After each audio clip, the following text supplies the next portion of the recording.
Oh. Hello? Can you hear me?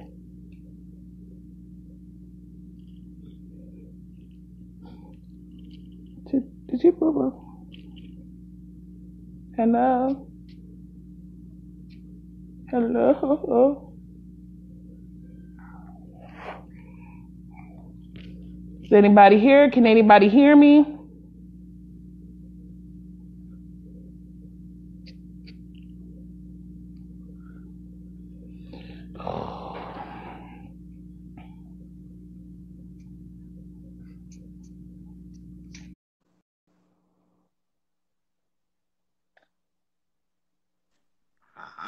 Success. Yes. Success. It's the phone. I don't know what was going on. I Success. was like, it must have been my Man, laptop because that's like, I don't know. I don't know Must have been either. something. We finally meet face to Yes. face. Yes. Huh. Hi. How you And doing? little one, Say I see hi. you over there. Hi. What's up, man? Hi. Say hi. Uh-oh. I see you smiling. Hey, how you doing? He said he laughing like, who's that strange man with the locks? I don't know. With the African necklace. Hey, Hmm. Maxwell. How old are you, man? Hmm? Say I'm a girl and I am. Oh, That's okay. sorry about that. She don't got no ears. Her daddy wouldn't let her get her ears pierced. Yeah, sorry about that. Oh boy. Hey, anyway, Yeah. all right, looks like we finally get that. Cool. So we got Mhm. yeah, 2, 3, 4. Whew. Anyway, well, how was your day? It was long. I'm very tired because I'm getting ready to do a lecture tomorrow for my students for Black History. So yeah, Nice, nice. Yeah, man. I and remember yeah. I remember I used to do that a lot back in 2009. Um, and I will do things in Propel School, the 100 Black Men for Pittsburgh, uh, a bunch of other little things. But eventually, I kind of fell out the loop. You know what I mean? mhm. Hey, we hear you, buddy. I hear you, girly. Dude. Um, but yeah, eventually I just kind of fell out the loop of it. But eventually I do plan on teaching it again soon because that's definitely important, man. You got to know where you come from. You got to have a sense of self. You got to have a knowledge of self. You know, And it shouldn't always but start at slavery. That's the big issue we yeah, have. Like you're gonna teach these kids for 12 years straight that they're a slave. Talk about 12 years a slave. yeah. That's unnecessary. I I mean, just bought these earrings today too. man, I see you. Yes. Man, fresh. Okay. Yeah, I just got my Hey, hair Rita. twisted like probably like 4 days ago. So Nice. trying to keep it fresh. My Mhm. my after school program kids they ended up what did they do? The moment they seen it, they ended up like just rejoicing exceedingly. I'm like, what? Come on now, dag. Like in other words, they Right. were just saying like, bro, you really needed your hair done. Can't stand them kids. Hey, It's all Steven. good though. Yeah. Hmm. All right, Stephen Tilly, Oh, what's good? We see you. Peace and blessings, leader. Peace and blessings, Maxwell. Who else is in there? Who else? All right, what that's it? it so far. Oh yeah, Omar, what's good, man? What's good with you? Yeah, he's from Pittsburgh. That's my Pittsburgh brother. You know. Anyway, I yeah, I just I don't know. I just wanted to like start this little series, and I'm gonna call it the walkthrough.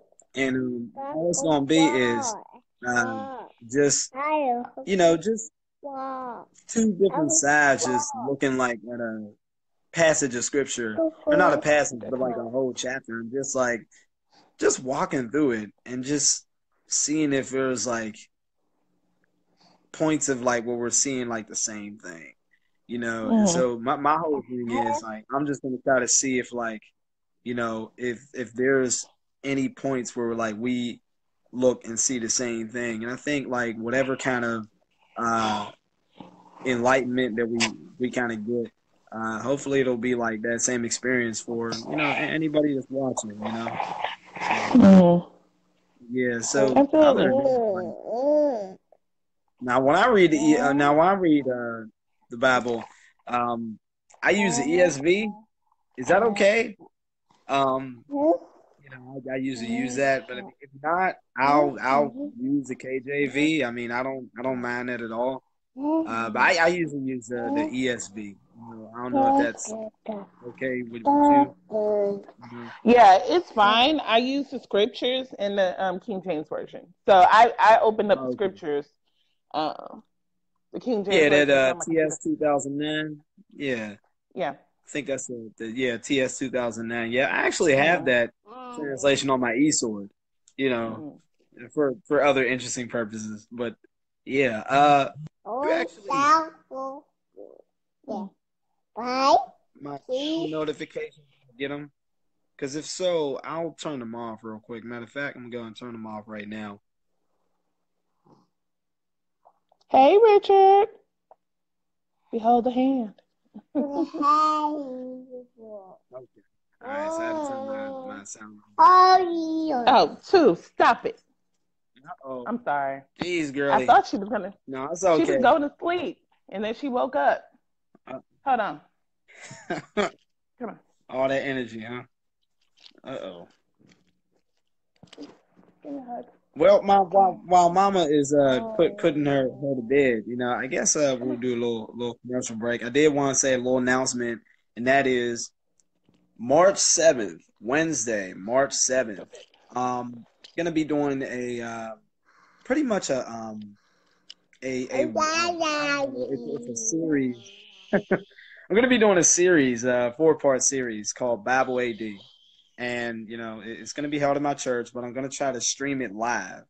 And it's gonna be from Wednesday night, 7:30 to 9, every other week, starting March Ooh, 7th. you okay? And all it's gonna be is just a real honest walkthrough of just like differences between like Christian and Hebrew doctrine. That's all it's gonna be. And I'm gonna try and make sure it's as balanced as possible. And it's gonna be open Q&A for the last 30 minutes of every session. And so, I hope it's pretty fruitful. So for anyone that wants to tune in, just look on my Facebook page. You should see a flyer. It has all the information and all the topics and times, and so yeah. Hopefully, you guys end up turning out and showing up. So, all right, looks like she's gone. Huh, Stephen Tilly, what? NASB, ESV, LEB. Yeah, I like the Lexham English. Lexham English is pretty dope. Holman's, yep, Christian Standard. Yeah, I like that one. I don't know what the CSB is. What's the CSB? Never heard of that. CSB. All right, I'm back. Sorry. All right. No, it's all good. It's all good. Hey, you mama. So you gonna be with us? You gonna be quiet? Say like, nah, I ain't gonna be quiet. You gonna be preaching with us? All right. Anyway, so I got Romans 11 up here, and I guess I don't know, like the way I'll do it is like, just kind of like just read a passage and just see like where it goes. Mm-hmm. I mean, we all know like Romans 11, like it's pretty much an extension of Romans 10 and 9 and partially of 8, but it really kind of starts with Romans 8. Mm-hmm. The first verse, it just says, I asked them, has God rejected his people? By no means. For I myself am an Israelite, a descendant of Abraham, a member of the tribe of Benjamin. That God has not rejected his people whom he foreknew. Do you not know that the scripture says Elijah, of how he appeals to God against Israel? And so,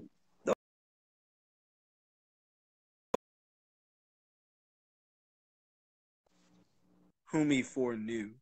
And that always kind of reminds me of, what he first spoke about in Romans 9. You know, when he said those who he foreknew, that's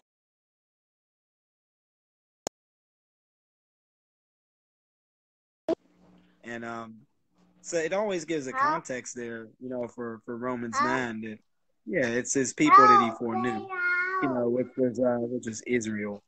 And so yeah, when it says that God rejected his people, that always reminds me like, well, okay, we know that there's a big part of Israel that didn't believe, but that doesn't mean that God just totally rejected them, you know, and that's the narrative he's trying to give so far. Uh-oh. I'm She sorry. all right? Yeah, she's No, fine. it's all good. She playing with balls Yeah. now. She should be okay. Oh, it's All all right. good. But yeah, that when I think about just those first two verses, that's what it reminds me of. It's like, hey, time out. Like, okay, well, has God rejected his people because of, you know, adding in, you know, the believing Gentiles? No, he hasn't rejected his people at all. You know, Right. and it's funny because this is the backdrop of the church at Rome. When it came to the church at Rome, you read somewhere in Acts, and the Jews were expelled from Rome by a guy named Suetonius or something. And when that happened, basically you had a good influx of like Gentiles that started to come into the church at Rome. And so when it comes to the Gentiles, they consisted of a lot of women and of course their children. Well, when the Jews actually like returned, you know, from the time that they were rejected, now all of a sudden, like they kind of had to learn to kind of live with each other, which is the whole, you know, which is a whole frame for Romans 14. You know, what do you do when like these Jews and these Gentiles are living together? And so that's the reason why when you read the book of Romans, it's always talking about that dichotomy there. He's always trying to like, you know, bring them like together. You know? Mm-hmm. But yeah, Um, that's what it always reminded me of there. You know. I would agree Yeah. with that, but and also we need to keep in mind that Paul is like quoting Old Testament a lot, like almost every other, not every other, but a great deal of this is coming in from the Old Testament. So even when it says Elohim has not rejected his people, that's coming from Psalms 94:14, and so Mm-hmm. and in that he says the same thing. I think I pulled it up. Let me see if I marked it.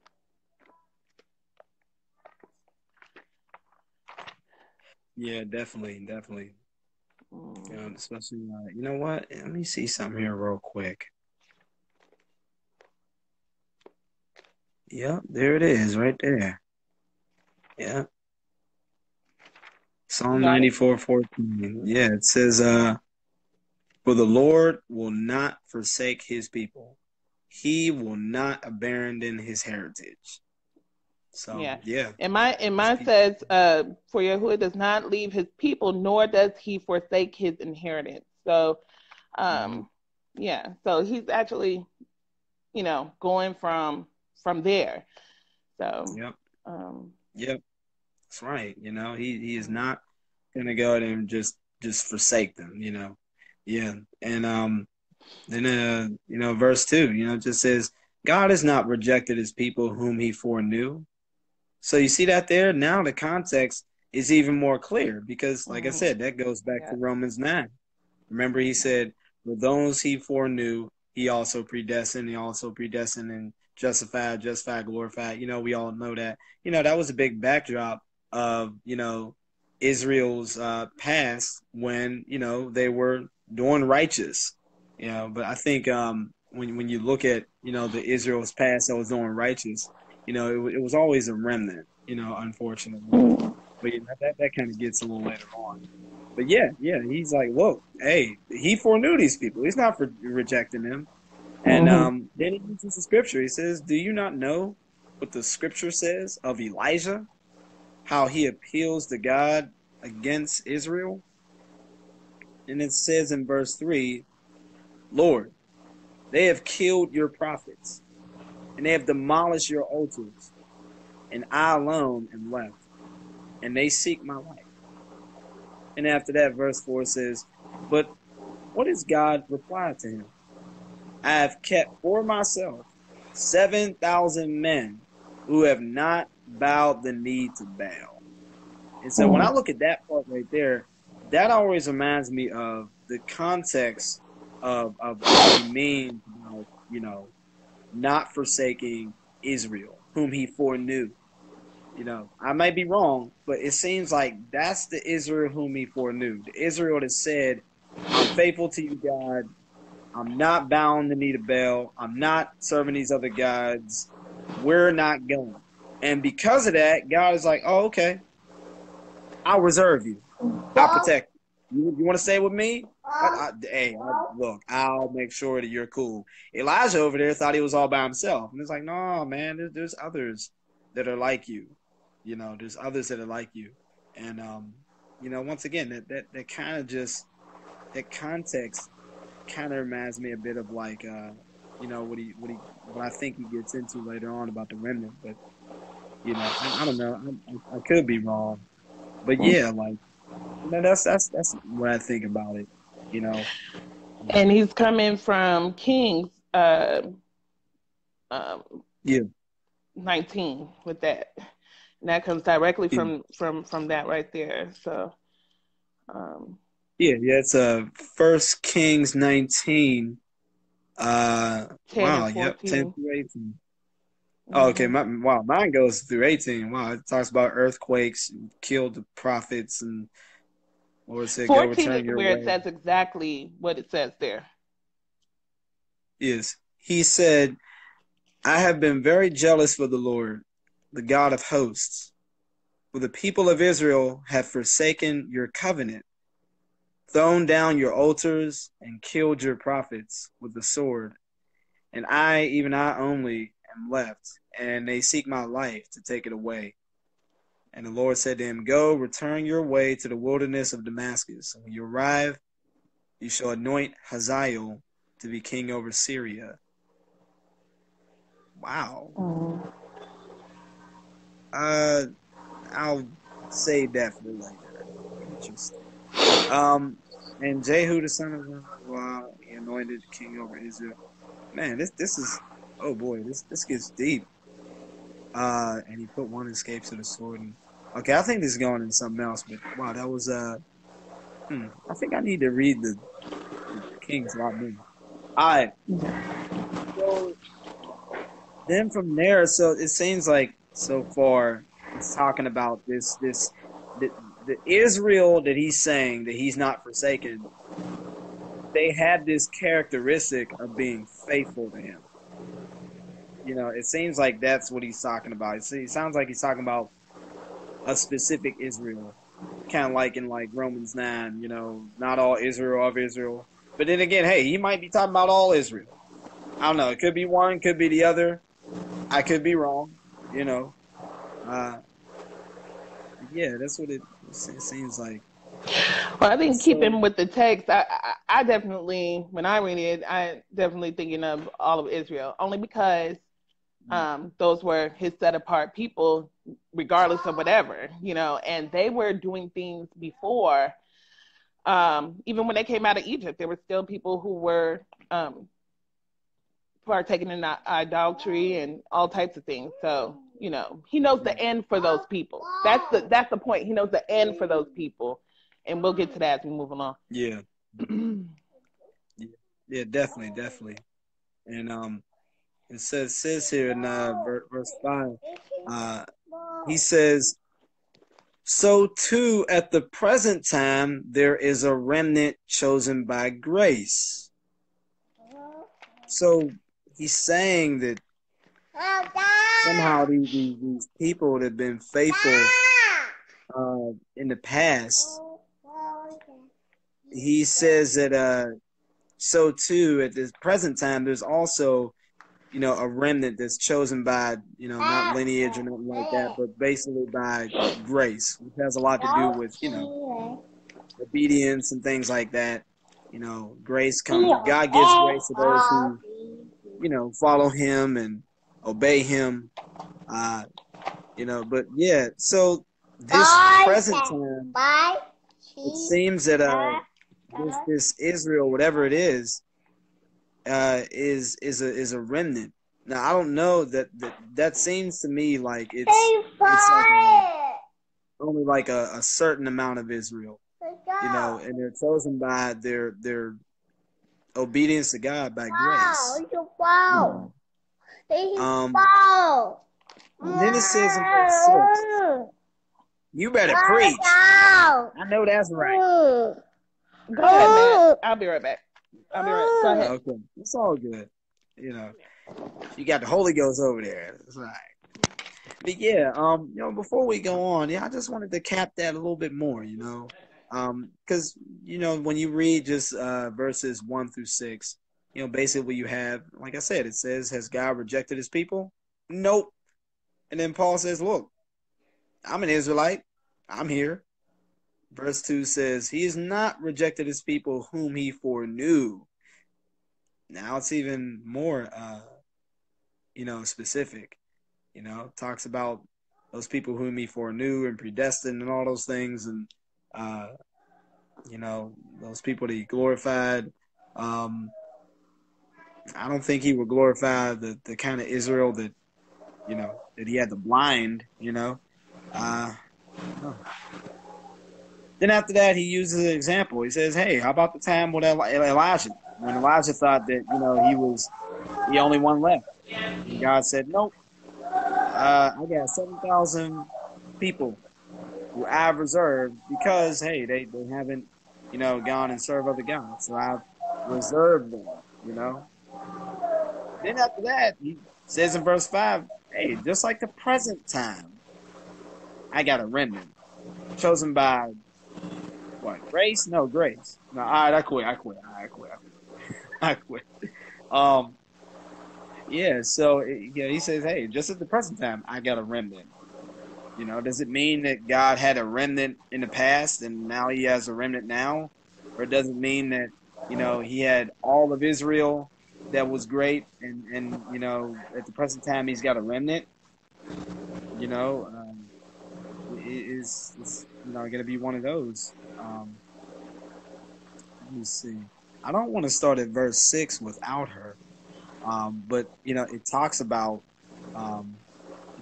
grace, right? If you're chosen by grace, then he puts a context on it by what he means by being chosen by grace. It's like, well, how are you chosen by grace? You gotta work for it? Then, basically Paul says, no, that's not how you end up getting the grace in your all right.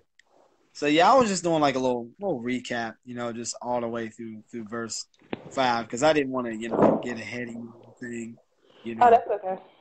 I'm sorry. Her father's at work, so it's like it's me. Okay. Hey, it's all good. It's all good. It's all good too. But in verse 6 here, it talks about what he means by grace because he just don't want to say it and then not explain himself. So he talks about grace. And so in verse 6, he ends up saying, but if it is by grace, it is no longer on the basis of works. Otherwise, grace would no longer be grace.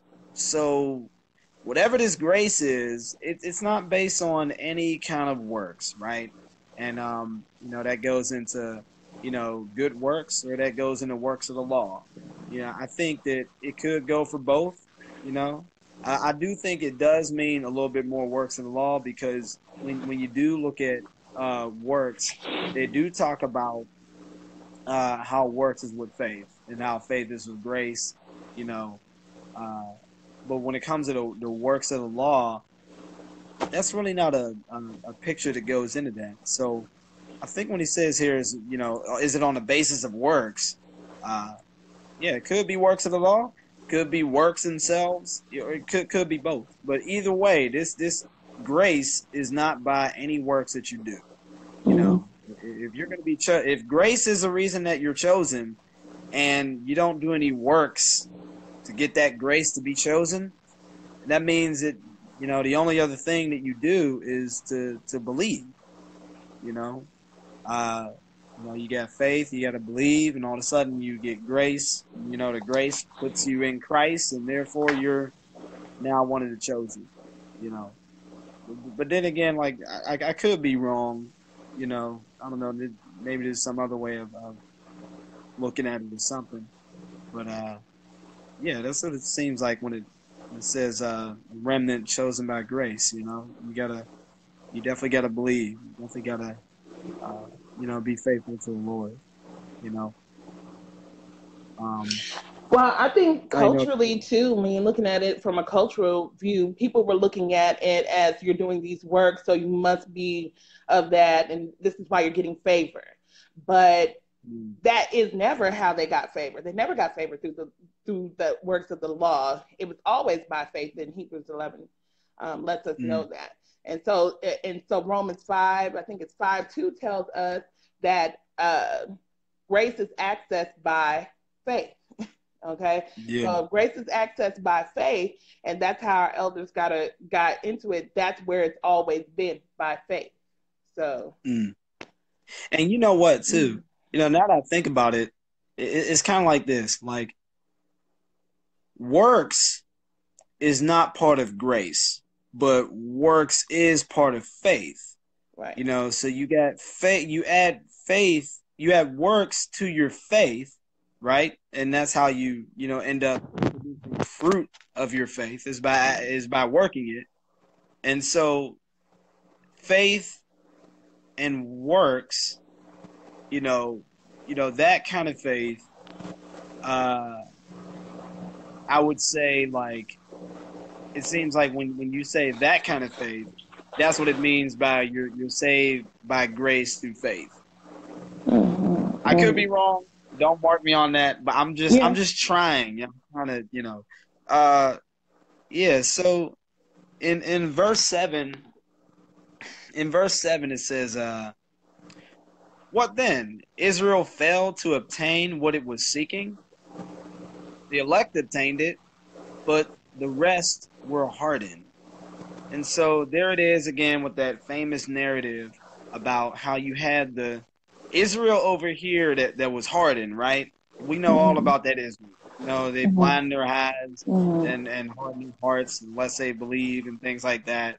He came into his own and his own received him not, or, all day I've stretched out my hands to you, like a hen want to gather her chicks, but you weren't willing. You refused to come to me that you may have life. And that was always the struggle and the lament of Jesus when he would always try to reach, a good majority of the Jews. I do thank God that there were, some that definitely did believe. He had the 12 disciples, he had the 70 that he sent out, but even then they kind of turned away when he started talking about, the Eucharist and the flesh and blood of his body, and so they kind of left then. Uh, but yeah, when it comes to that, it seems like there's an Israel that was hardened because they didn't believe, but then there was this Israel that did believe, and they're called the elect, and they obtained, what the unbelieving Israel, you know, failed to obtain. You know, um, but yeah, that's what it seems like it says, and it says, what then is Israel failed? You know, um, um, we wanted to go on, or unless But unless but I don't know, something different. but as we go on, you'll see who's doing that. Because Yeah. Yah, Yah hardens and softens hearts, right? That's what Scripture says. Mhm. So, and then the verse goes on to say that. So. Yeah, yeah, Mhm. definitely, Matter of definitely. fact, Yahusha, he was like, "Oh, I don't want them to hear." In Mark 4, I don't want them to hear, because if they hear, they'll be converted and their sins Mhm. forgiven. So there is a chosen, and everybody's playing their part, as we Yeah, go. definitely, definitely. And I think when I look at that, it just reminds me of, it was like Christ was prophesied to be put to death. And Mhm. so to me, that is the only, that's the only logical thing that makes sense. Like, if these people, if their hearts aren't hardened, then, how am I going to be, betrayed and crucified and all this other stuff? And so it seemed that even in that, God was trying to go ahead and work his will, even by them hardening. And it kind of reminds me of Pharaoh. You know, Yeah. uh, it Mhm. says that Pharaoh, he hardened his own heart 5 times, in different kind Mhm. of ways. And through that, God said in Romans 9, he said, look, this is the reason why I'm going to raise up Pharaoh. So that way my name will be known throughout all the earth, you Right. know? So it's kind of like, if you're with God, he'll use you as a light. If you say no, forget it, then he'll use you for another purpose, that will ultimately help him be that light, you know. And so when it comes to Romans 8, he backs it up with a scripture. He says, "As it is written, God gave them a spirit of stupor, eyes that could not see, and ears that would not hear, down to this very day." Um, and I believe he's quoting from what is it? Deuteronomy. Isaiah 29. I Deuteronomy thought it was Isaiah. 29:4. Oh yeah. Yeshayahu 29:10. 29:10. Yeah, yeah, it's Isaiah 29:10, I Mhm. think. Yeah, it says, "For the Lord has poured out upon you a spirit of deep sleep, and has closed your eyes, the prophets, and covered your heads, the seers." Mhm. Wow. And I guess, yeah, because, you make God angry enough. He's like, fine, you know what? Fine, here. Y'all just go to sleep. Fine. I'm going to deal with y'all in a little bit. Just stay in time out, you know. But then after that, he backs it up with another verse from David. And he says, David says, "Let their table become a snare and a trap, a stumbling block, and a retribution for them." And so, it's bad enough that, that the unbelieving Israel was blind, but, you know, their blindness actually caused them to be like, their own stumbling block. So now, like, their blindness is becoming dangerous to their own livelihood and salvation. Mhm. Um, and then it says in verse 10, "Let their eyes be darkened so that they cannot see, and bend their backs forever." Man. Mhm. So, and on verse 11, it says, "So I ask, did they who are, the unbelieving Israel, did they stumble in order that they might fall?" Well, he says, no, by no means. It's not that bad. He says, rather, through their trespass, salvation has come to the Gentiles, so as to make Israel jealous.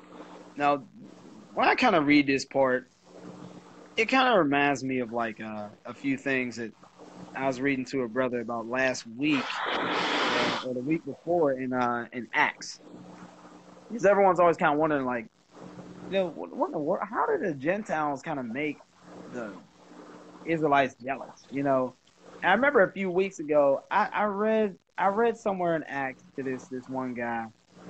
I think it was Hebrew Perry, Warrior Hebrew Perry, and I decided to like read like from Acts 21, and I'll just run through a little snippet of it. You know, it's a little part that shows a lot about the Jews and the Gentiles. And Paul he basically brought Jews into the temple. They didn't like that. Anytime you bring Jews into the temple, they say that they, I mean, You sound there's kind a of muffled. ugh. I do. Yeah, now you sound I'm better. sorry. Mhm. All Yeah, I right, got I'm good several now. things Yeah, to say about that one thing, but you go ahead. yeah, yeah. If you look in Acts 21 and read all the way through Acts 22, you'll see how Paul ends up talking about how he was a Jew, how he met Jesus, and how he said that Jesus himself like sent him to the Gentiles. And when you read that in Acts 22, it says that they heard Paul all the way up till that word. And when he said that he was sent to Gentiles, they ripped their clothes and they wanted to stone him and all this other stuff. And it's almost like there's some kind of I don't know, it's kind of jealousy. They're saying like, well, you're saying that our Messiah, wants to go ahead and give these Gentiles the same privileges as us. I mean, they could come in, but the same privileges, and they got jealous about that, and even in Thessalonians, they said, look, they hold back the Gentiles from being saved, and they're contrary to all men. And so, the unbelieving Jews, they were like a stumbling block, especially to those, who did want to believe in the Messiah. But they always tried to kill those believers, just like they tried to go ahead and kill those prophets, But, it seems like the unbelieving Israel, it seems like that's the problem. And it's like, how do you get them to be saved? And so it's like they're trying to make Israel jealous in that way that they would be saved, But I don't know. Like I said, that's all I have for that, Mm-hmm. Okay, so like I did a post about this on you guys' page in Christianity on Trial. And so I did a post about this and I put these scriptures together. And so like even in my book, it's my little cheat sheet, it says it goes back to Deuteronomy 32:21. Okay, so let's look at that real quick. Sorry, I don't have access to both of my hands because I think it's on a charger. Oh, good. Deuteronomy 32:21.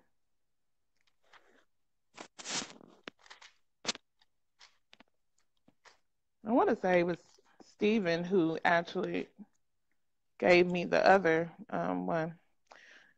32:21. They made me jealous by what is not, well, mine says L. They provoked me with their worthless matter, but I make them jealous by those who are no people. I provoke them with a foolish nation. Okay? We go to Romans 10:19. He pretty much quotes the same thing. And so here he is quoting again to provoke them to jealousy. So what he's saying is that I'm going to magnify my office so that way my people become jealous. And so, and as you'll see as we go on, some of them can be saved. So these people, and I believe in Romans 10:19, it says the foolish people who lack understanding. And then he says, their deliverance has come to the nations to provoke them to jealousy. So for me and my sense, this is him using the Gentiles to provoke them to jealousy, which is actually occurring today, which is what is waking people up today. Because we're like, who are they? And a lot of us, started off Christians, and then we read Revelation 2:9-3:9, we read Luke 21, and we're like, okay, so it's going to be downtrodden by Gentiles. And it's like, okay. And we heard other people say this. So now it's like, wait a minute. Now we have historians and things that are coming in saying that, hey, you didn't originate in West Africa. Nobody did. Nobody originated in West Africa. The first inhabitants were the Pygmies, and they came from the marshlands of Egypt. Okay.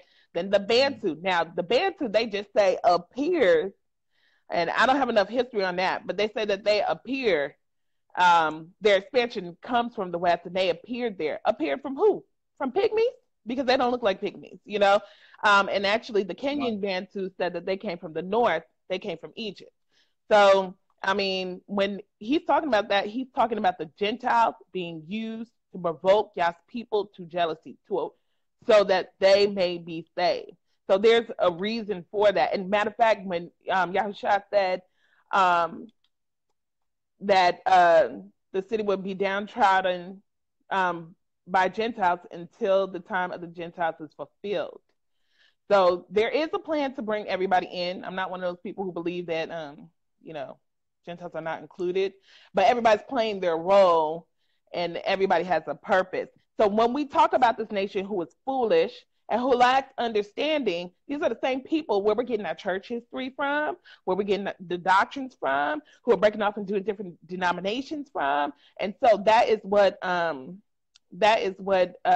Hebrews are, or Israelites are contesting. They're like, we want to take this authority back because it was given to people who didn't truly understand and put it under their context. So Mm. there's something to think Wow. about. Yeah. Right, right. So this foolish nation, is basically you're saying that, I guess, their foolishness remain with them, and the foolish nation is basically the church, and they kind of got some things right, but you know what? If that don't make you jealous, Israel, I don't know what will. Basically, that's what you're saying. Right. Wake up. Yeah, Well, the yeah, thing is that they did get some things right, but a lot of stuff they mm, got wrong because they're taking it under their context, and it's not under their mm, context. It's not under their cultural context. So, yeah, so when they call it a people who are no people, that always strikes me. And I have other theories, yeah, but I don't want to talk about that. But lacking understanding that, and they do, because you can see where we get a lot of our Christian ideas. They were Christianizing their nation, so they actually mm, turn God or the Word. They basically covered what they was already doing with the Word. Instead of this, we're gonna make it Christmas. Instead of this, we're gonna do that, and that's not what they were supposed to do with it. They were supposed to conform to the Word mm, and X all mm, that out, and that's the same problem we have today with believers. So right. And so, and also that kind of you said that was Deuteronomy 32:21. yeah, Yeah, and Romans that kind of reminds me. Oh, we say? and Romans 10:19. Oh yeah, yeah. That kind of reminds me of something that Paul said when he said, I use the fool. God uses the foolish to confound the wise. And I could definitely see what you mean by it being a foolish nation or something like that. But I think when I try to harmonize the scripture, uh, it's either that foolishness died out, or it died out and after that it just came back because the devil's busy. And the reason why I say that is because when you put like I said, in my mind, I have to harmonize everything. It has to make sense, and if it doesn't, I'm like, all right, God, I'll pray. But when I put the whole picture together, you got Jesus, talking about the church in a way where whatever foolishness that is, it couldn't have been that foolish, or maybe it vanished, because he would say things like, you know, um, I will, the kingdom will be taken from you and given to, another nation to bear its fruit. To bear fruit, you got to have some kind of sense. You got to get something right. So, and then there's other things he'll say like, well, the Holy Spirit will guide you into all truth, or he will bring back to remembrance everything that I've taught you. And Mm-hmm. also he said, listen, upon this rock, I will build my church, and the gates of hell will not withstand it. I know a lot of people say, it won't prevail, but when you look at how the Greek really renders out, it's actually, the gates of hell will not withstand it, which means that the church is like on the offense. It's supposed to like spread.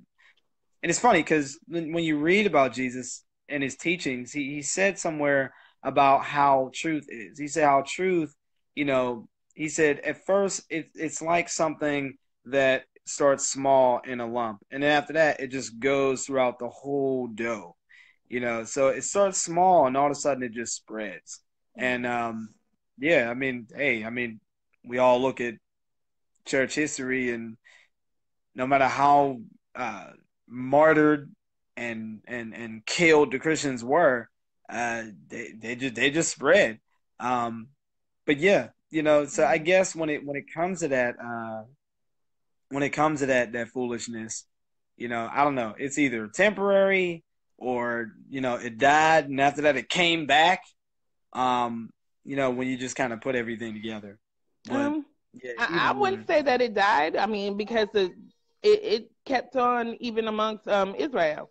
You know, it doesn't truly die out, and that's what everybody is fighting.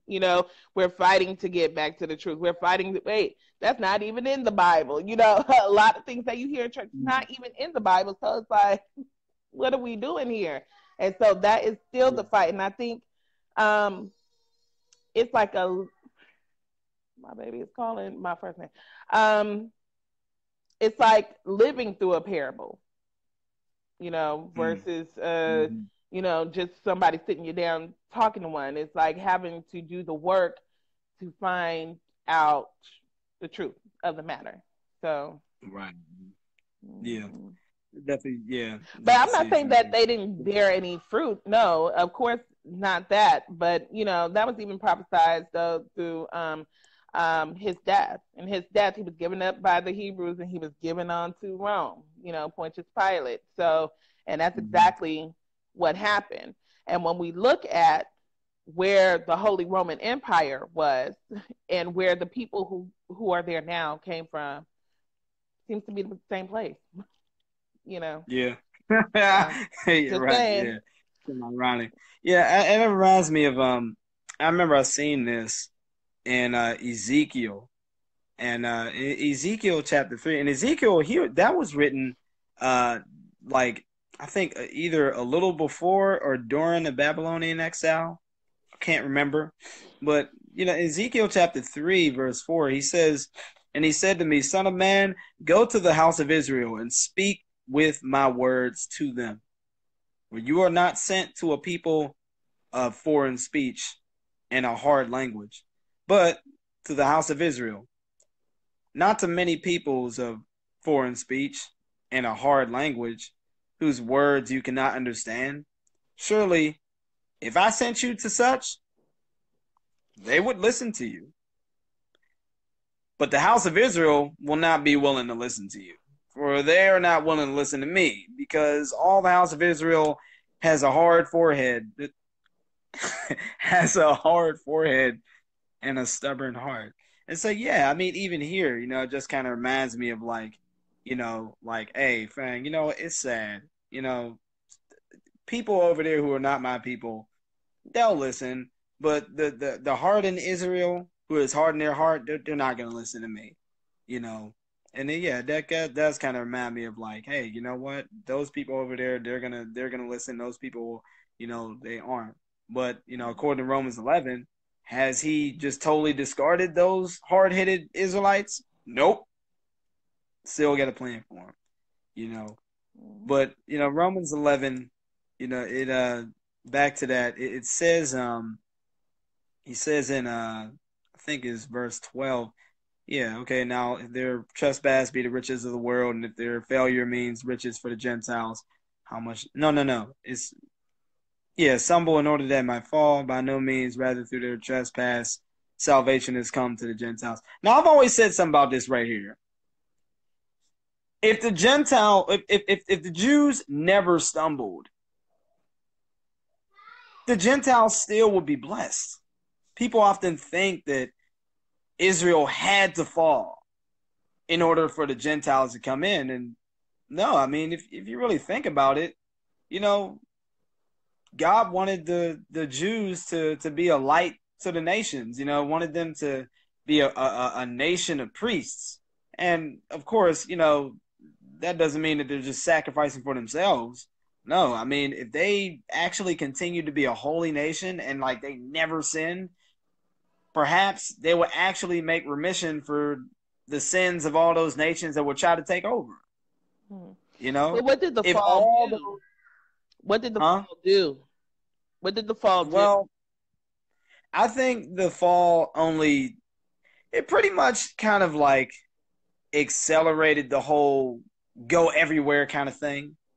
Because if he was to go ahead and just try to build up all the Jews to get them eventually believe, okay, that'd be great, but it probably takes some time, maybe 2,000 years, give or take. I don't know, but I mean, so instead of doing that, he said, well, all right, it'd be nice if all y'all would be on my team, and then we could all do this together. But fine, y'all don't want to go. I'll take y'all that do want to go. I came to my own received me not, John 1. But to those who did, as many as those who did believe, I gave the power to become sons of God. Come on, you guys come along, and some of you Gentiles, yeah, you guys come along too. I want y'all to be lights of the world. Go.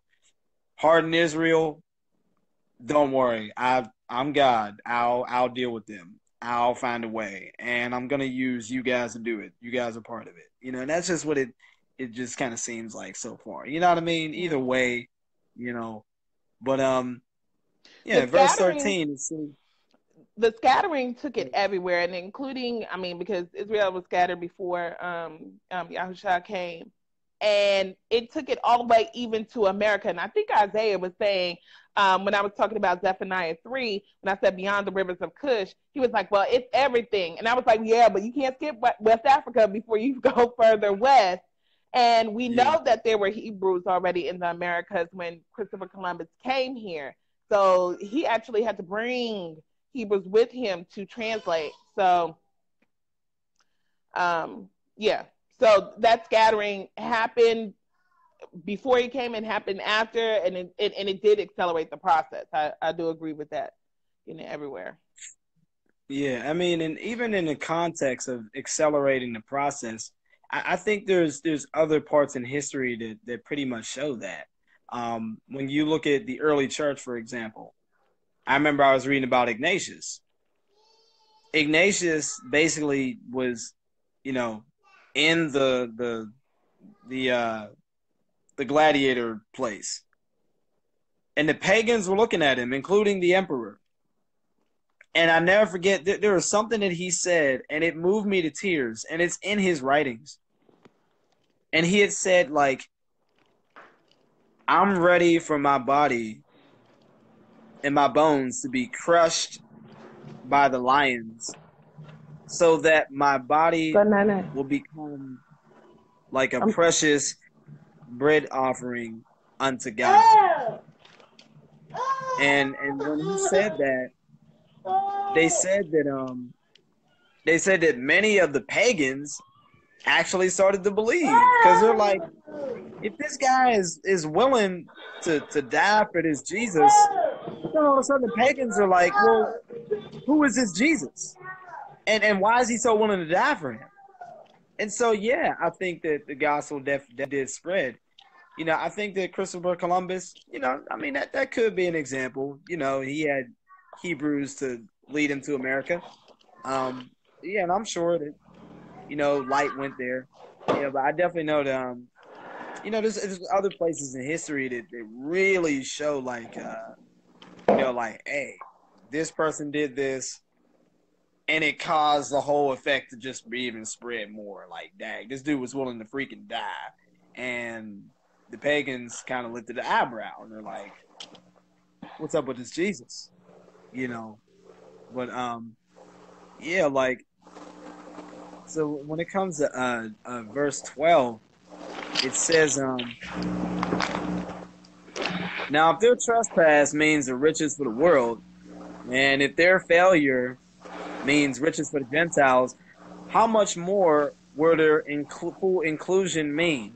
And see, I think this is a part where the whole, like, jealousy thing or whatever Paul is trying to say, I think this is what he means by it.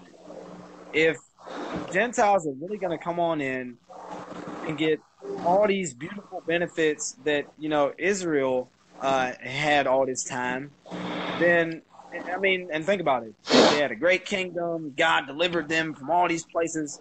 And you mean to tell me that, like, that somehow is going to happen to those little believers over there when it used to happen to us? Oh, uh-oh. Commercial break, y'all. Yeah. Let me see.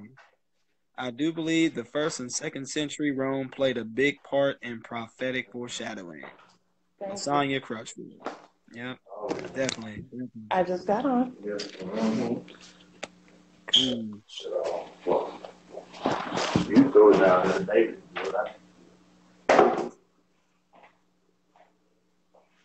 Oh, I'm sorry. You back? Yeah, I'm sorry. Yeah. All right, I was, out in La La Land somewhere. Yeah. What was I saying?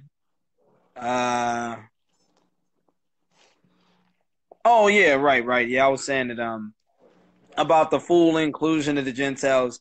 I said I think that's another part of once again trying to get hardened Israel to be jealous.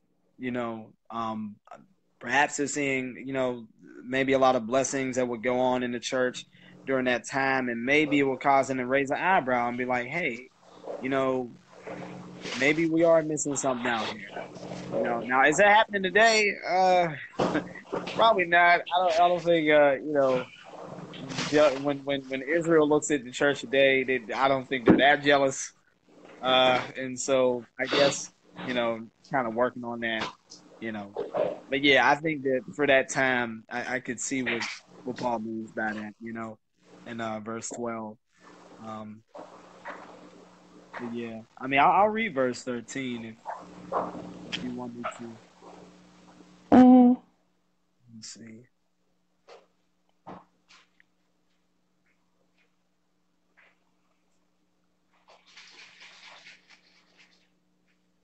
Let me read verse 13 or. Um. Go ahead. Let's just read through. I'll read it if you want me to. No, it's cool. I'll read it. It's all right. Okay. It says, so verse 13, it says, now I'm speaking to you Gentiles, inasmuch that I am an apostle of the Gentiles. I magnify my ministry in order somehow to make my fellow Jews jealous, and thus save some of them.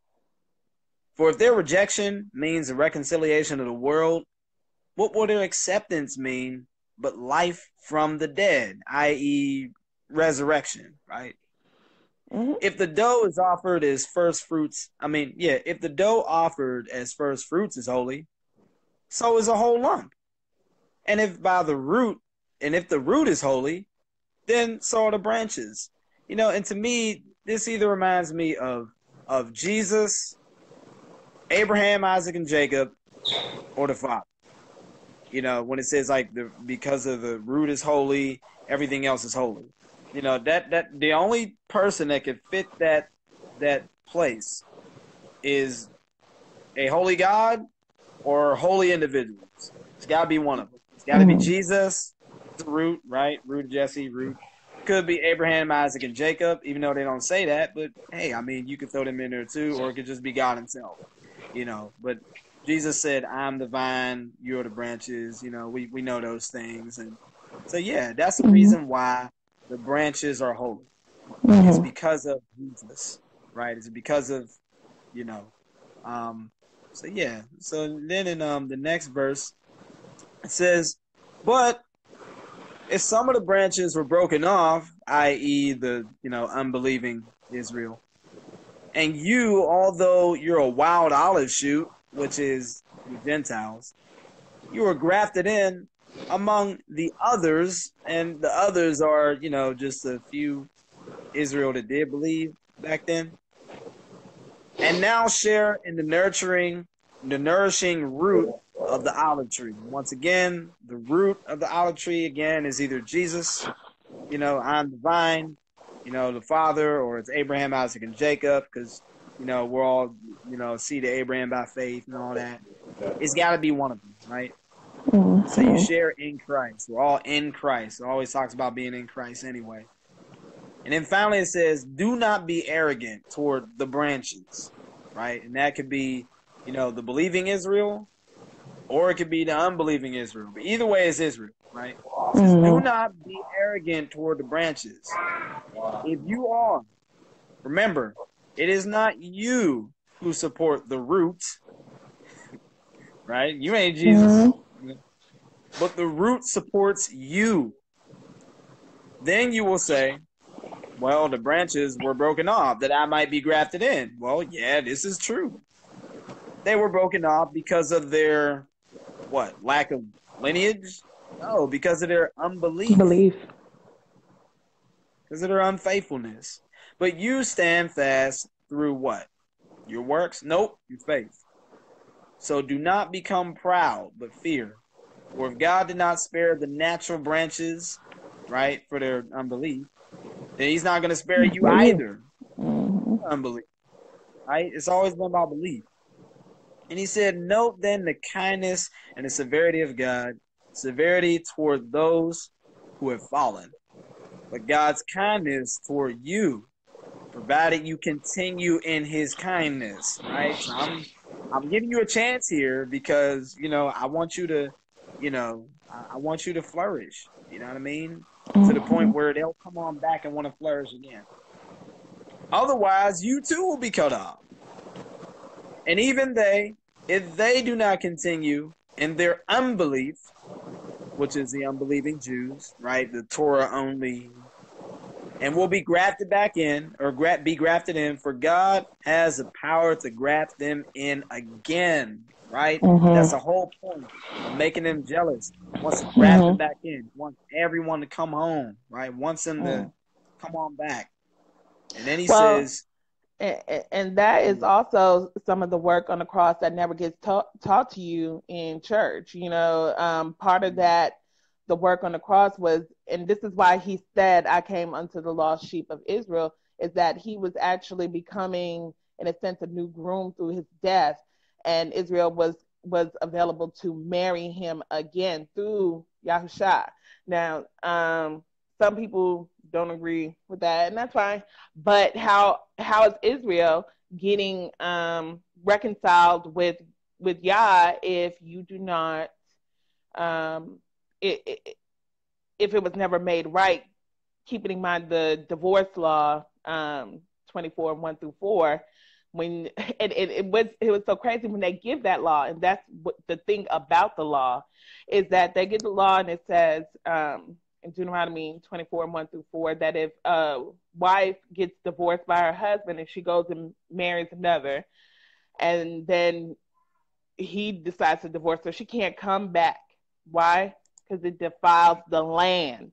Okay, so this is talking about what's going to happen with Christ coming to, because at the end of the Old Testament, Israel was divorced. The house of Israel was divorced. And then you can't come back, right? So then he had to come and do that work. And that's why he said, I came for the lost sheep of Israel. Because Gentiles, even Edomites, are accounted for in the law already. Aliens don't do this shit, but they were supposed to be brought in under the leadership and authority of Israel. And that did not happen, as we see with the fruition of it today. And that's often left out of the work of the cross. There were so many things that was done on that cross, final covering of sins, the reconciliation of Israel, which actually brings us all in as well. So. Yeah. You know what? I just want to ask you a question. I kind of want to challenge you a bit. You mentioned like Israel, basically marrying God again. And when I end up looking at the narrative of marriage in the New Testament, it does talk about like the church being like the bride of Christ. And the church is consistent of, believing Jews and also Gentiles. And so when I look at, Christ as a bride, if I try to find a narrative of the Northern Kingdom marrying Christ again, the closest that I find is when the believing Jews end up, hey, they believe on Christ, and they go ahead and be with him.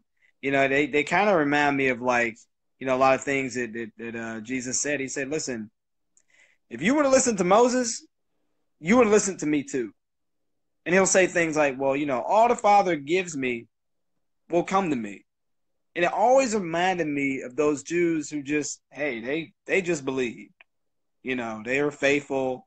And next thing you know, they saw the Messiah. And it was like, oh, okay, there's the Messiah. There we go.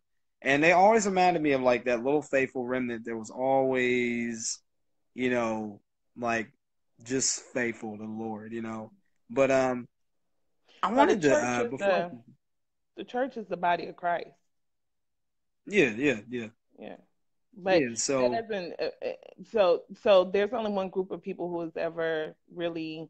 There's only one part in Ephesians where he kind of relates the church to a bride, but it's talking about the relationship. But there's only one group of people who is actually ever called his wife, and actually even in Exodus 24, it's called the marriage.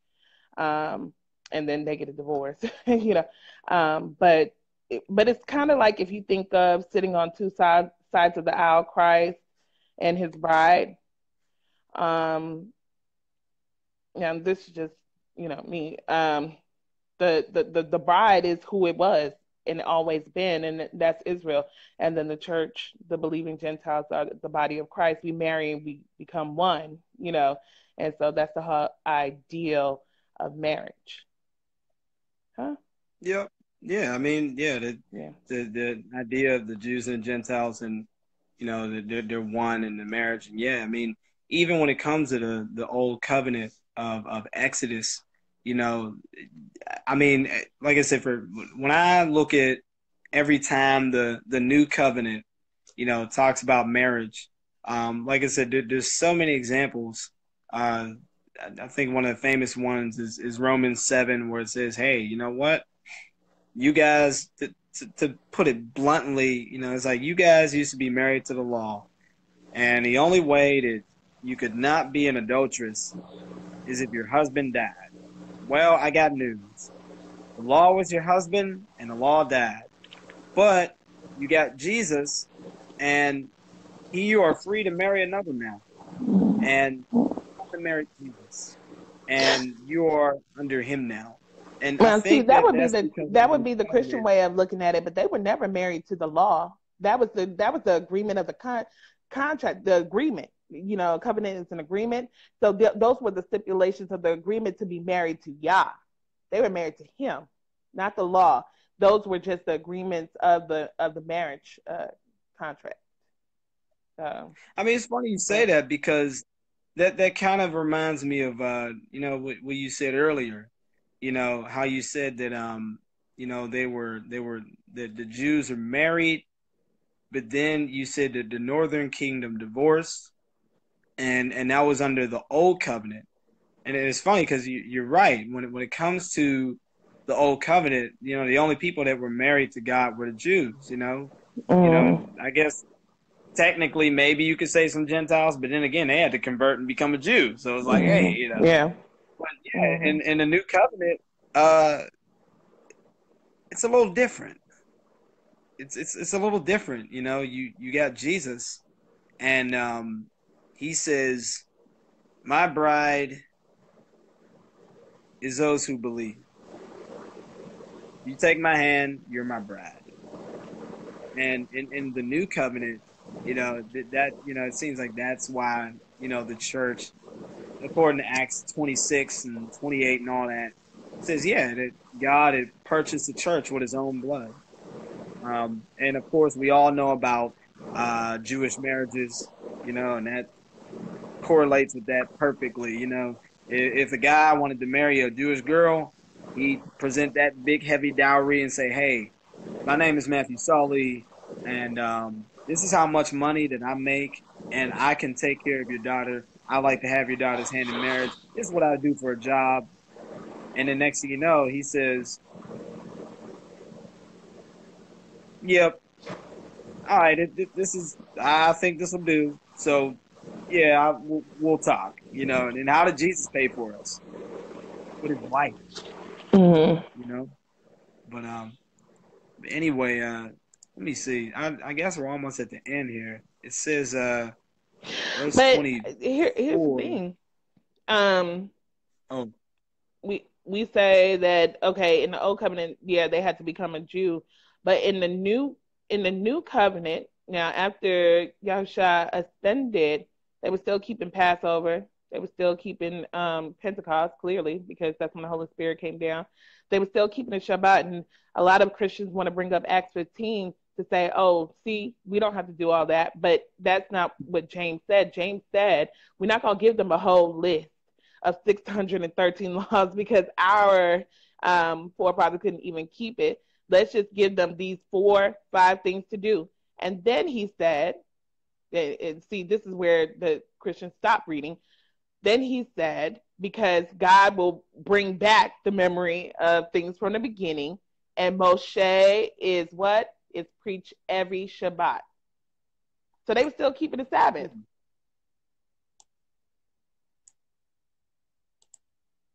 You know, I've always read that, and every time I kind of read that, like, and people said that, I always kind of took a pause, and I always kind of looked. I'm like, how are they getting that?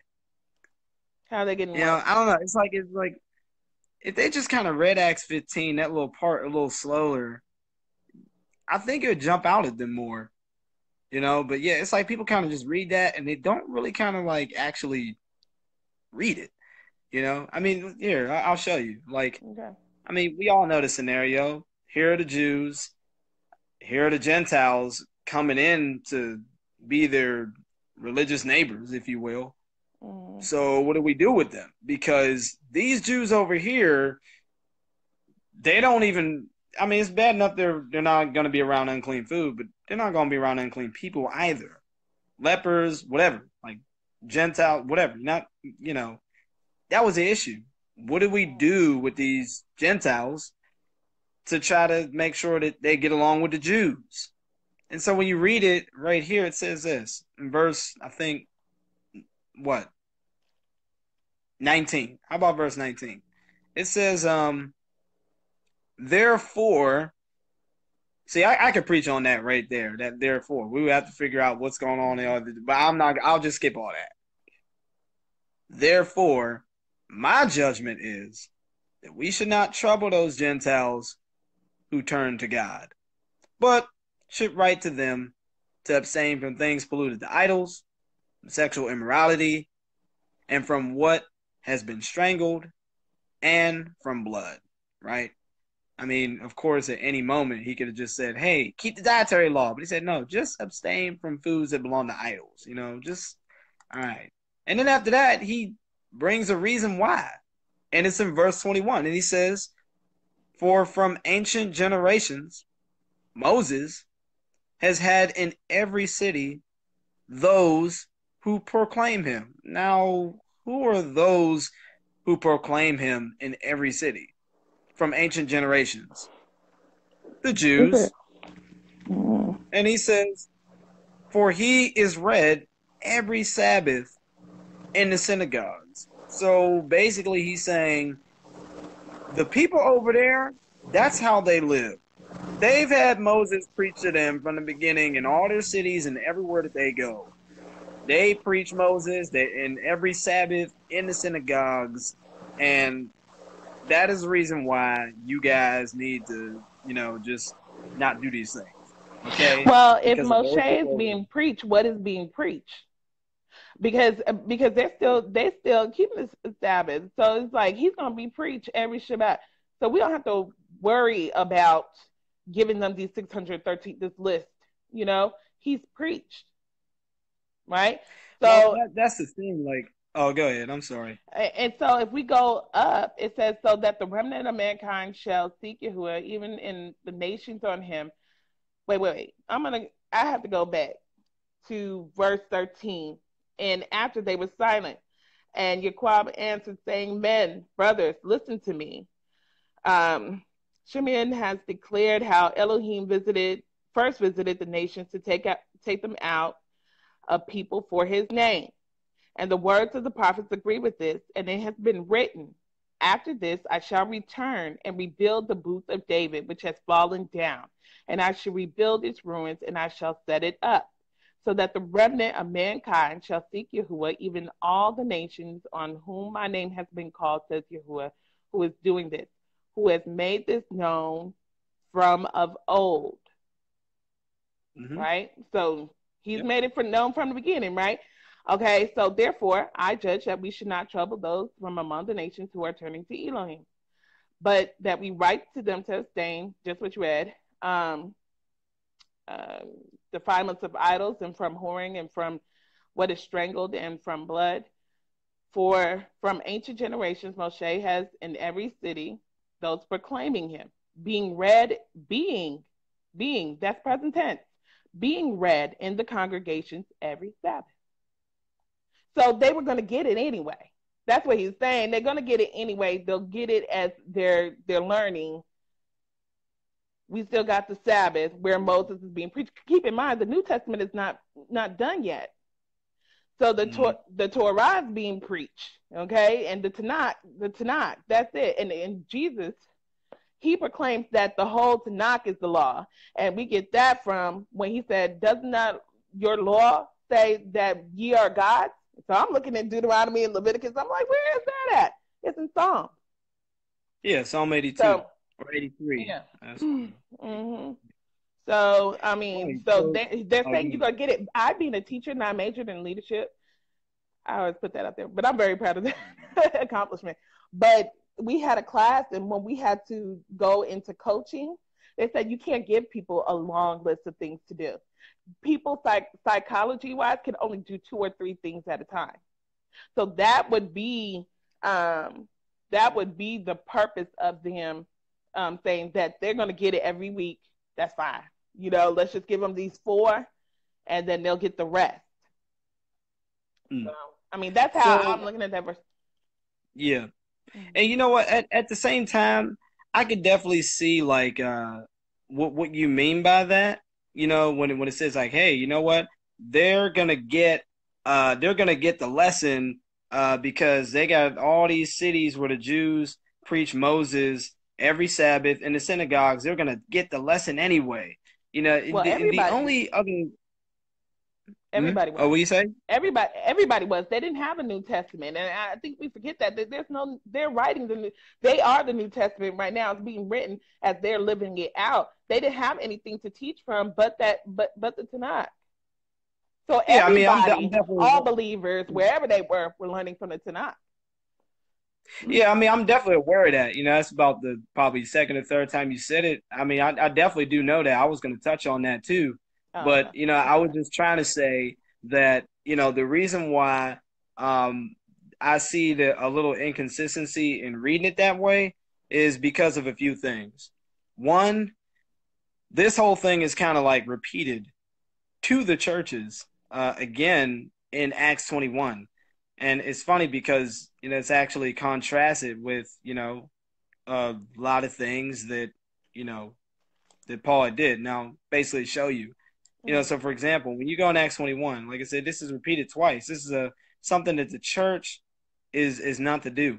And this is the reason why it's hard for me to see in the scriptures where the church is said to have like kept the Sabbath or the feast days or things like that. And it's right here in Acts 21. It says this in verse 25. Or I'll just start with verse 24. We all know the famous story where, Paul, he goes ahead and, he decides to go ahead and then purify himself and finish his purification as a Nazarite. He says, you know what? Take these men and purify yourself among them, with them, and pay their expenses, so that they may shave their heads. Thus all will know that there is nothing in what they have done, been told about you, but that you yourself also live in observance of the law. And after that, verse 25 says, but as for the Gentiles who have believed, we have sent a letter to our judgment that they should sustain from, that which is sacrifice to idols, from blood, and from what has been strangled, and from sexual immorality. And so again, it seems like there's always like a contrast with, what the church should do and what the apostles go ahead and do to go ahead and evangelize the Jews. And another reason why I find an issue with it is because in 2 Corinthians, Paul's second epistle to the Corinthians, and they had a really they had every problem under the sun. All right. I remember in chapter 3, he would speak about Moses. He said, listen, Moses, when Moses is read, all of them have a veil over their face, and it's not taken away. And the only way that it's taken away is in Christ. I want you Gentile Corinthians to remember that. And he put this huge contrast between, when the Jews really read the Old Testament, he always talked about, the I don't know, the condemnation of death or the letter of death or whatever. He always made these big contrasts between it. And so when I read that in Corinthians, Ephesians, Galatians, and they kind of talk about, what the Jews teach, you put that narrative with Acts 15, and it's like, well, no, that don't fit, because why are they complaining about it like all throughout all the other scriptures? Like that don't make sense. Well, And so in Acts 21, he's referring to the conversation that took place in Acts 15, and the resolve, the agreement with the Jews who want, like, y'all got to keep the law, and Paul, who's like a little bit more lenient with them as far as doing such. The agreement was that, remember God said that he would bring it back to memory. He'll bring the things of old back to your memory. Remember that they're going to be preached. Wait, what? Where? Wait a minute. You talking about Acts 15? Acts 15. Wait. He said that ain't dealing with memory. The things of old. The things of old. Yeah, that's not made known from of old. Right, but that's not dealing with like kind of memory. That's dealing with what God was.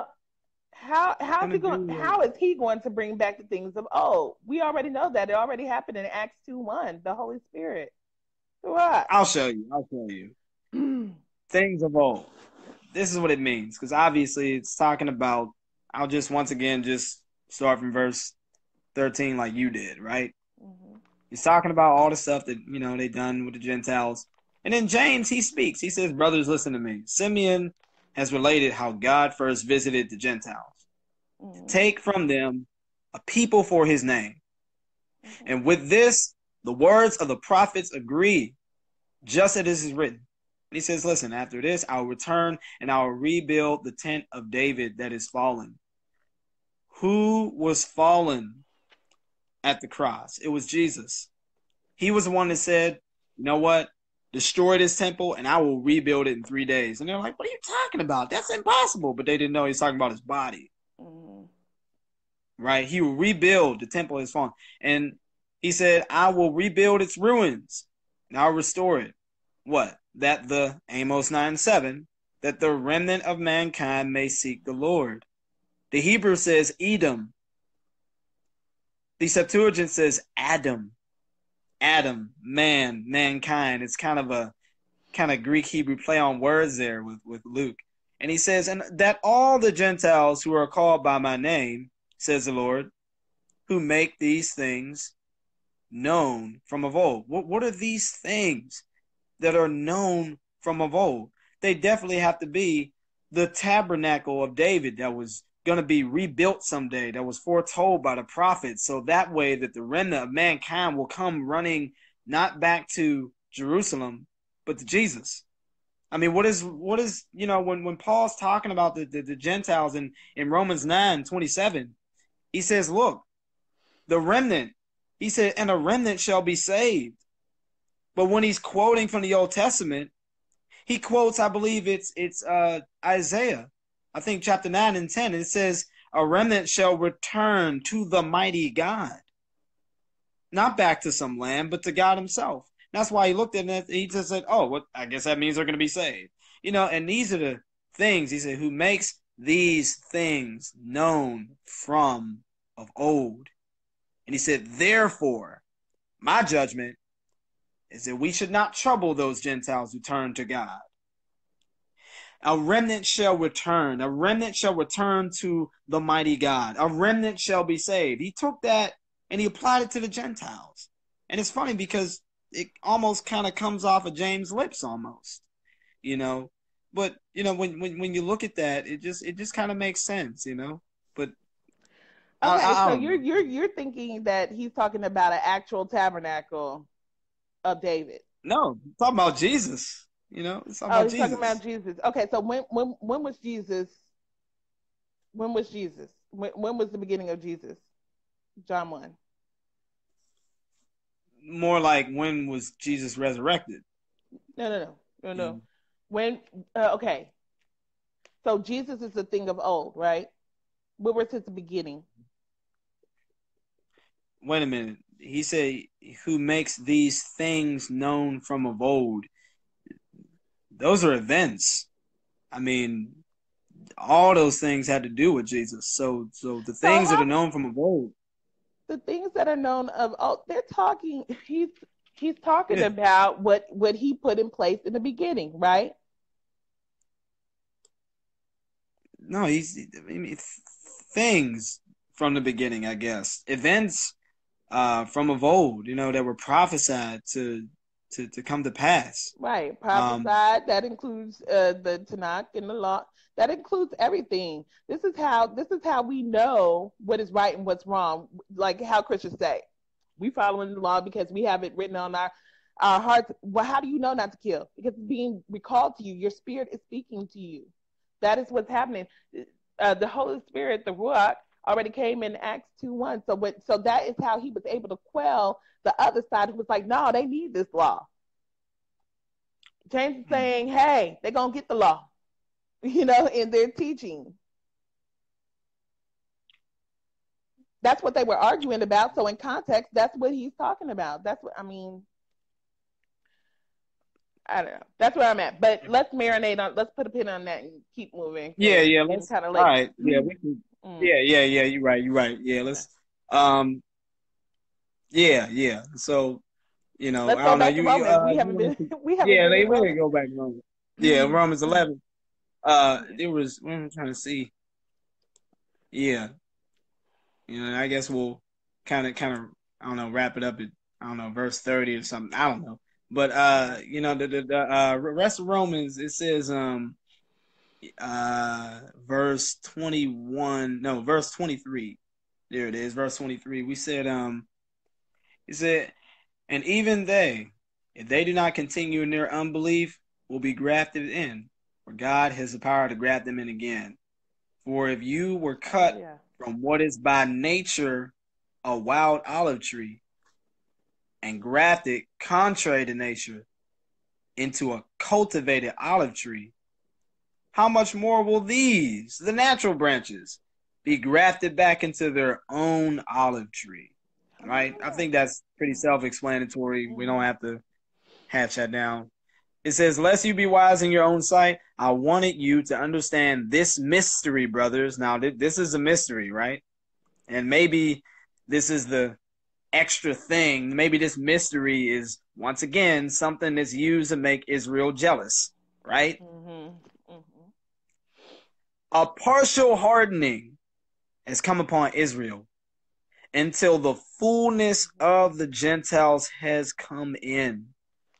And in this way, all Israel will be saved. And then after that, it quotes, who does it quote? I forget. Romans 11:26, it quotes Isaiah 59. It says, the deliverer will come from Zion. He will banish ungodliness from Jacob, But, it says, and I will, this will be my covenant with them, and I will take away their sins. But when you read Isaiah 59, it says, and the Redeemer will come to Zion, to those in Jacob who turn from transgression, declares the Lord. So once again, he's only coming for those who are saying yes to him, right? Hey, if you say yes, then I want you to look, I'm going to save you, which once again sounds like the remnant, And so the reason why I look at it like that is because it says, and in this way, all Israel will be saved. But the thing is, why is he calling Gentiles Israel? The only way that could work is theologically, like he did in Galatians 4, when he talked about you guys are the Israel of God. Or when, he spoke about Romans 9, he said, it's not the children of the flesh who are the counted for the seed, but it's those who are the promise are accounted for the seed. There's an Israel that is of God and there's an Israel that's not. And so it seems like he's calling, the Gentiles that are coming in and to be with the believing Israel, he's calling them Israel too. And I think that's just a way of just saying the church, consisting of Jews and Gentiles. Now the heart in Israel, that Israel, trying to get them back. Definitely trying to get them back. Like he wants them to come back, and God is not forsaking Israel. But I do think that, when you hear people say Israel of God, when you hear that in scripture, Israel of God, and he even calls, the Roman church, or he talks about them, he just says, oh, yes, you're Israel. I think he means it in a theological sense, in a sense of belief, not like, you've replaced them. Like, because no, there is no replacement where there is inclusion, and so when I look at that and I try to balance everything out, that's like the best way I could put it, See, I didn't get that at all, and only because he sat up there and he made a distinction between natural branches and grafted in branches. But now we know you either regrafted or grafted in, right? So I think he was really saying that all Israel is going to be saved, because he said that a hardening has come over Israel for the purpose of them getting in. So when he says all Israel will be saved, he's talking about Israel. To as I'm reading the text, he's talking about Israel will be saved. He made a distinction between the two. He said all of them will be saved. And he said that the reason why they have the hardening is because the fullness of the Gentile has to come in. So God is doing it, just like how we had talked about earlier before. God is doing the hardening. God is doing the softening of heart. Right. Yeah, it says a partial hardening has come upon Israel. And, obviously that's the Israel that didn't believe there. Mm-hmm. Until the fullness of the Gentiles has come in. Now, the Gentiles are coming into the place that God wants hardened Israel to come into, which is the branch. So they're kind of being hardened. They're coming in. And because of this, he says, and in this way, all Israel will be saved. So it either means like, it's talking about how they're going to be saved, not when. Unless I'm looking at this wrong. No, I mean it's telling how the Gentiles are being saved. You remember we read before, should they stumble or was their fall? No, it's to bring the Gentiles in, for the fullness of the Gentiles to come in. So if the fullness of the Gentiles come in, okay, then they'll all be saved, because God is doing this. God is bringing the hardening of the heart. Right? That's what we said at the beginning. Even then, it's like, when it says all Israel, to go ahead and be consistent with Paul's narrative, this all Israel here is the remnant.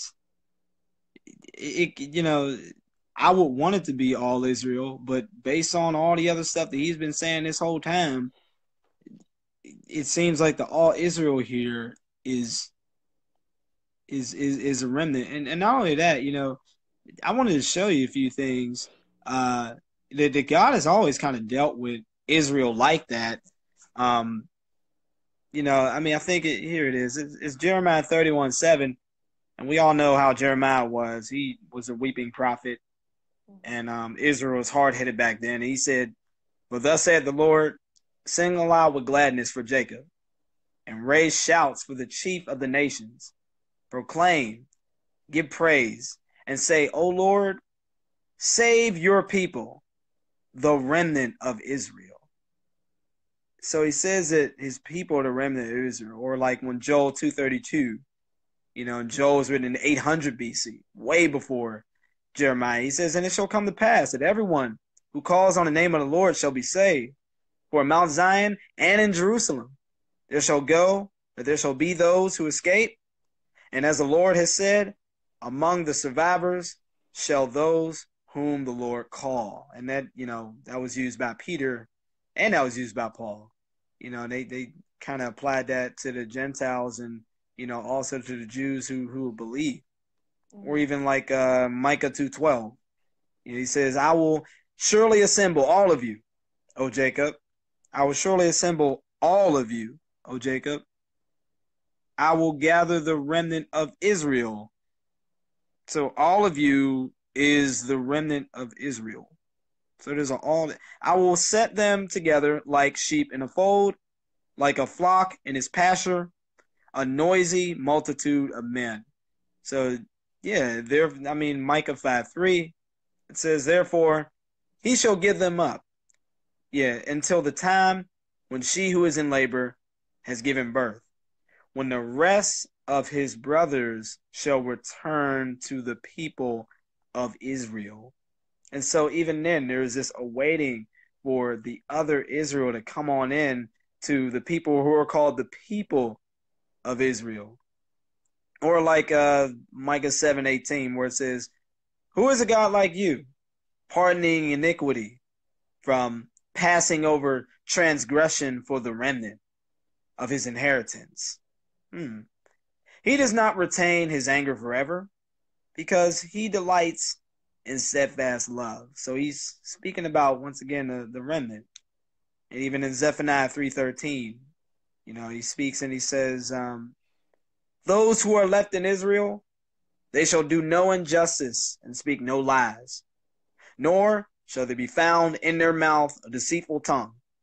For they shall gaze and lie down, and none shall make them afraid. So this is the kind of people that are going to be left in Israel, right? But when you actually use John, they actually kind of speak about one of them. And Jesus says in John 1:47, he says, Jesus saw Nathanael coming down toward him and said, behold, an Israelite indeed, in whom there is no guile, no deceit. And that's kind of repeated in, Revelation with the 144,000. It always says that, it says that it is these who have not defiled themselves with women, for they are virgins. It is these who follow the Lamb forever wherever he goes. These men have been redeemed from mankind as the first fruits, and in their mouth was no lie found, for they are blameless. And so whatever Zephaniah is talking about, these characteristics of these remnant, it kind of describes some people, And there's two more verses I'll show. In my translation, then it doesn't say remnant; it says the elect. Same. That is a better translation of who those people are. And so when you get to Revelations, it makes sense. It makes sense where it says they have not been touched, have not ever worshipped Baal. Mm-hmm.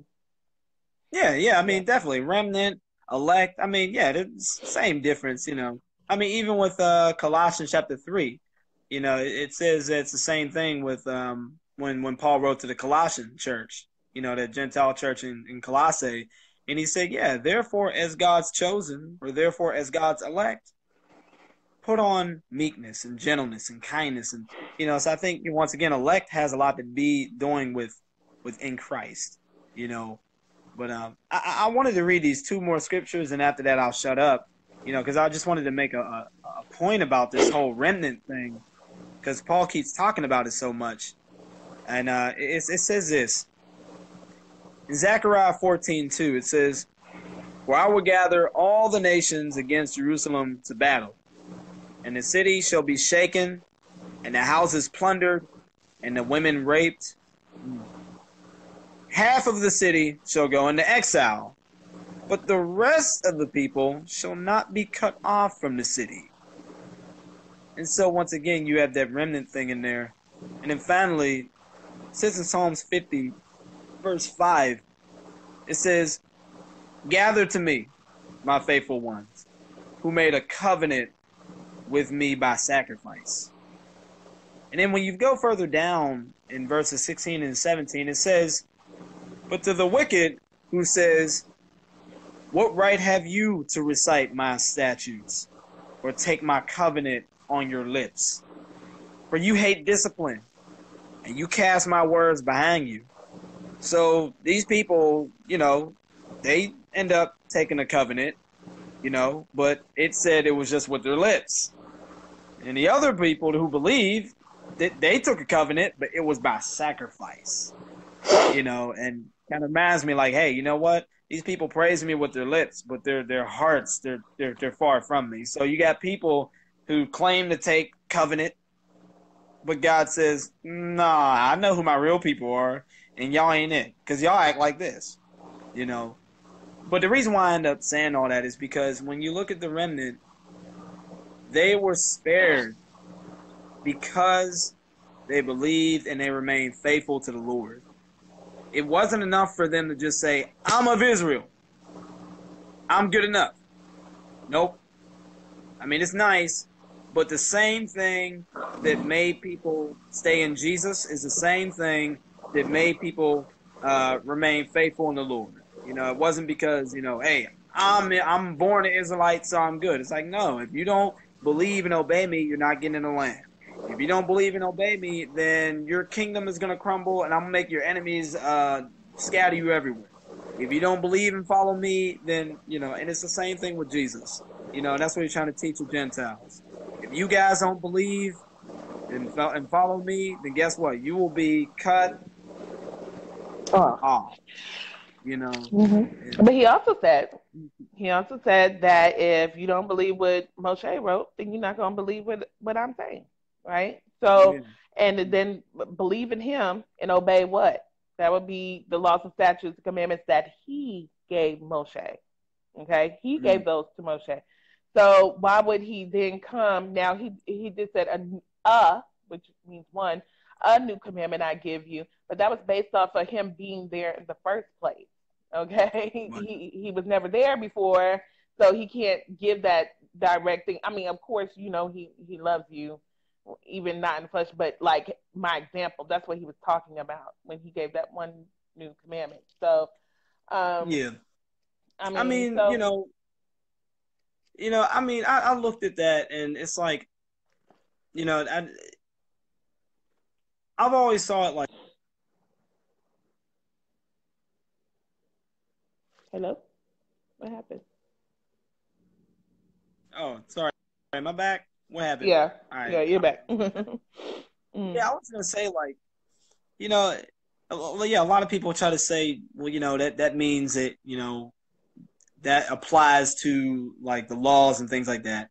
But every time I look in the New Testament, that the context is never there, and I'll show you. It's like they watch Jesus and Jesus would say, you know what? If you believe Moses, you would have believed me too. And so the question is, what would they have to believe about Moses in order to believe in Jesus? And so when it comes to like, I don't even care if it's like 7 Acts 24, when Paul's being like pressured by the Jews, and they saying like, man, you're you don't you're stirring up everybody, and you're saying all this stuff about the law. And then after that, he says something here in Acts. Oh, I'm sorry. He said Acts 24. I'm gonna find it. Wait, okay, Because while you doing that, let me address Stephen because he just said Jesus is the law's end goal. And so I would agree that he is what the law's end goal was all about. But he was the end goal and he fulfilled that and he became an example of how to live the law. He's the living word towards the written word. So, yes, yes, absolutely. How he did it, nobody else has done it since, but we have him to help us through that. So we're doing it. We're doing um, the law to the best of our ability. Where we stumbling for, we have Christ, but we're not forsaking the law because those things testify of him. So that's another reason why he says, if you believe Moshe, you will believe me. Because every feast we did the parallels. Didn't we do the parallels the other day? Yeah. Yeah, I mean, yeah, we did, but once again, I'm looking at what are the apostles and Jesus emphasizing what to believe about Jesus, right? Through Moses. And so I have it right here in the midst of Paul's heated whole rumor. He says this. He says in verse 11, he says, "You know what? You can verify that it is not more than 12 days since I went up to worship in Jerusalem. And they did not find me disputing with anyone or to stir up any kind of crowd, either in the temple or in the synagogues in the city. Neither can they prove to you that they now bring up against me certain things." He said, "But I confess to you that according to the way, which they call a sect, I worship the God of our fathers, believing everything laid down in the law and written in the prophets." Then he puts the context. Listen to this. This is what he's talking about. "Having hope in God, which these men themselves accept, that there will be a resurrection both of the just and the unjust. So I always take pains to have clear conscience toward both God and man." He says, "Now after several years, I came to bring alms to my nation and present offerings. And while I do this, he found me purified in the temple, blah, blah, blah." But look at what he emphasized about what they believed about the law. You know, what they believed that Moses was saying about Jesus. It was about the things that were prophesied about Jesus, the things that were spoken about Jesus would do, you know, and it seems like that's what the focus was when it says, all right, why do you follow Moses? Well, you follow Moses? Okay, good. Now you need to follow Jesus. Well, why should I follow Jesus? Well, look what the whole law says about Jesus. It says that he's going to be our Messiah. He's going to be prophesied to die and rise again. He's going to bring salvation. He's going to bring kingdom.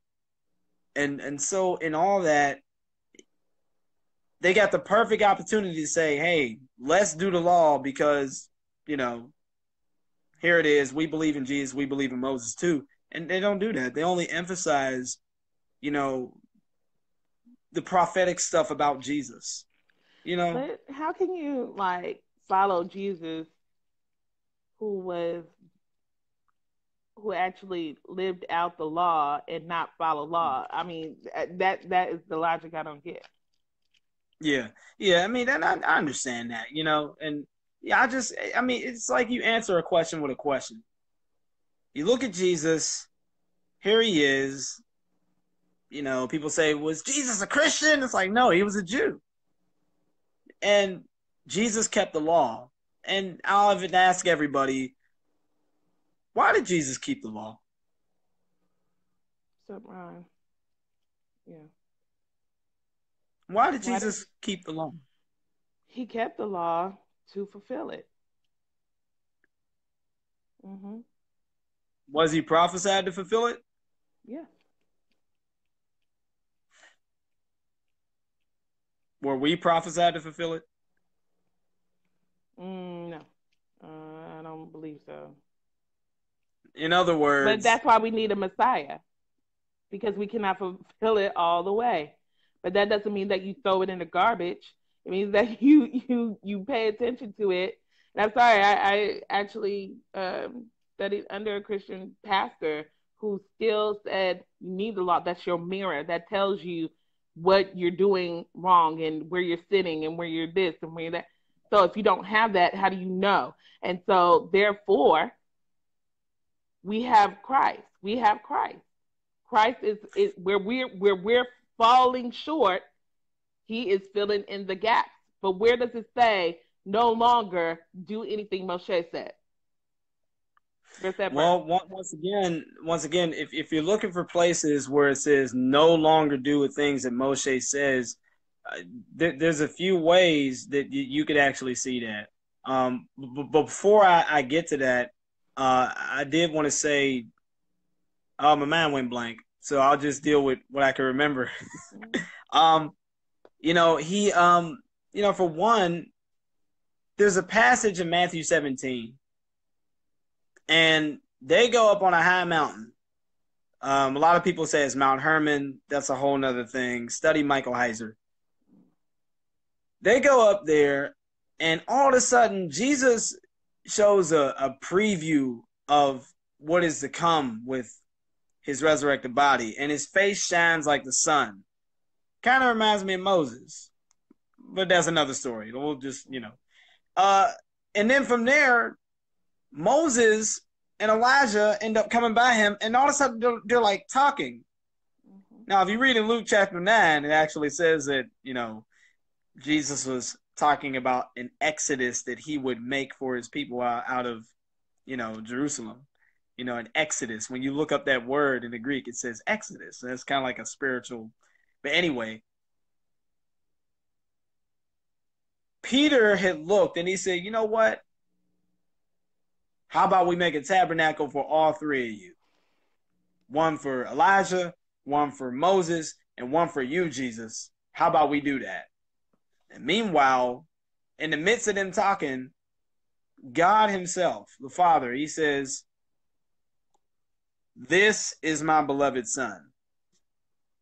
Wasn't Moses, wasn't Elijah, in whom I am well pleased. Hear ye him. Listen to him. And it's funny because the writers in the New Testament, they said when all the smoke and dust was cleared and whatever, only Jesus was there alone.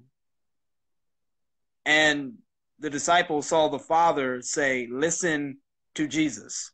You want to build a temple or a tabernacle for Elijah? You want to build one for Moses? And Jesus, they said, no, listen to Jesus. What did Moses represent? He represented the law. What did Elijah represent? Elijah represented the prophets. What did Jesus say in Matthew chapter 5? I've not come to destroy, I've come to fulfill the law and the prophets. And even after his resurrection, he said, look, it's just as I told you. I've come to fulfill everything that was written through the law, about the law, the prophets, and the Psalms concerning me. And so, yeah, you can go to, John chapter 9 where, he's talking with the Pharisees and they say, we're disciples of Moses. And Jesus says in John 8, say, you know what? Fine. It won't be me that judges you at the end of time. It'll be Moses. That's who's going to judge you. If that's what you want to say, then fine. It seems that there's this big dichotomy there all the time, whether it's 2 Corinthians 3, and there's a veil over their head because they read Moses. And so every time you read throughout the New Testament, it doesn't speak of keeping the law of Moses and things like it doesn't paint it in a light that would cause you to think that, hey, I need to keep these feast days and things, and that was just like a tiny bit of stuff. But no, that narrative is, throughout the New Testament there. I would say that it does when you talk about what actually was fulfilled. If he was the Passover lamb, why wouldn't we keep Passover? They were keeping Passover Acts 12:4. It says Easter, but it's talking about Passover. So they were still keeping it. It testifies of him. It testifies of his death. It testifies of him being prophesied before he came. It testifies him all the way. How does Easter, which you guys celebrate now, which is calculated to the spring equinox, that includes fertility animals and bunny rabbits, how does that testify of him other than wrapping that Bible story over it? And so that's the problem I have, Then we have first fruits. Now first fruits happen on the three feasts, and Yahushua even talks stuff about Hanukkah. I know there's some of you that do Hanukkah, but what he said there is that you're trying to take other ways to get to God, right? And then he bounced, so he didn't have to fulfill that. Okay, so why wouldn't we keep at least the three feasts that y'all said, hey, you have to show up to? This is where I want you to show up to. And then it was fulfilled through Christ. So it testifies of Christ now. You know what I'm saying? So it was changed from just the law to the living of the law. And for people, I keep feasts we commemorate him on that time, you know, and it's not like we're slaughtering the lamb. That lamb has been slaughtered. Oh, we understand that Yahushua was that unblemished lamb, you know. So it's like, okay, so we do what he did. We wash the feet. We take unleavened bread and wine, you know, and that's what we do. Where does that fit? How does the Christian traditions fit that at all, you know? Whereas those things were what God commanded and was fulfilled through Christ and testifies him, and they will forever. They will forever. I mean, I always look at this way in two ways. First there's a short way, and then there's a long way. The short way kind of goes like, where was that commanded by Christ, or where was that advised by Paul to do? Where's that at? You know, to do what? To replace Passover with Easter, to celebrate his birth. Where's that even commanded? Who celebrated? Where did Yahushua have a birthday? There's an account of his birth, you know, but I mean, who decided? Could it be the people who are foolish and lacking understanding, decided that those things needed to be changed, and we need to, you know, conform the word to our tradition. You know, like who decided that it's not in here? It's not in there. Well, you know, I mean, I think, you know, and I'll answer it all, but you know, there's a short way and there's a long way. You know, the short way, the way I always saw it when I would like just study through the passages, I started to see things, and I said to myself, they say they keep the Passover like they do in John 12 or Exodus 12:2 and all that. And then all of a sudden, you start to ask them simple things like, hey, do you sacrifice animals? And you would say, no. No. But then it's like, hey, I keep the Passover like, you know, the people in Exodus 12:2, and they would say, no. No. So, you know, it's like, well, when you point to Exodus 12:2 and you say, hey, I keep it that way, and you go, well, except for that one part right there. Well, now I go, well, you either keep it or you don't, and they don't like that. And it's like, well, it's not ever you keep it or you don't. It's like, well, they didn't have that option in the Old Testament, because in the Old Covenant. He wasn't there yet. Right? So no. Like I'm talking about if you decided in the Old Covenant to say, hey, I'm going to do everything except for this one part. Well, they're going to be like, oh, really? Oh, okay. Well, then, it's debated that some texts did do different things, but I will say this: what did y'all say about sacrifices in the Old Testament? He said that that mercy is better than sacrifice. Obedience is better than sacrifice. That's what he said. Okay, so he basically, if you're sacrificing but your heart is not in the right place, then it means nothing anyway. Okay, even in the Old Testament it says that you have to have the circumcision of the heart.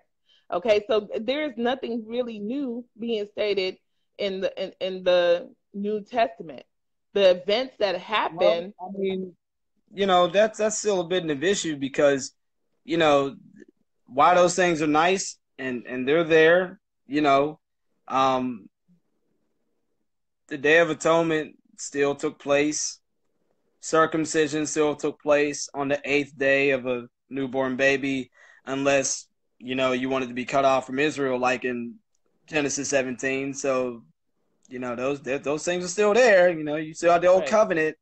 And so, I agree, you know, hey, you're right. You know, circumcision of the heart, obedience better than sacrifice. You know, God forbid you be like, and that's why we don't have to do that anymore. And they're like, what are you talking about? You coming for a Day of Atonement or not? You know, so they're still there. You know, and that's why I asked everybody, well, hey, you know, but the reason I brought it up is because why didn't Christ tell them? Why didn't Christ tell them, "Oh, and by the way, you don't have to do this anymore"? Why were they still the people who saw him, who were there, who was his disciples? They were still doing it. Well, I mean, there's a difference between what the disciples were doing versus what they instructed the churches to do. And I'll get to that later. I touched on that earlier, but I wanted to read here 1 Corinthians 5 because you did bring up the Passover, and you spoke about why do Christians keep the Passover the way that they do. So I just want to show you this real quick, and this kind of led to the way the early church did. He said this in 1 Corinthians 5. He says,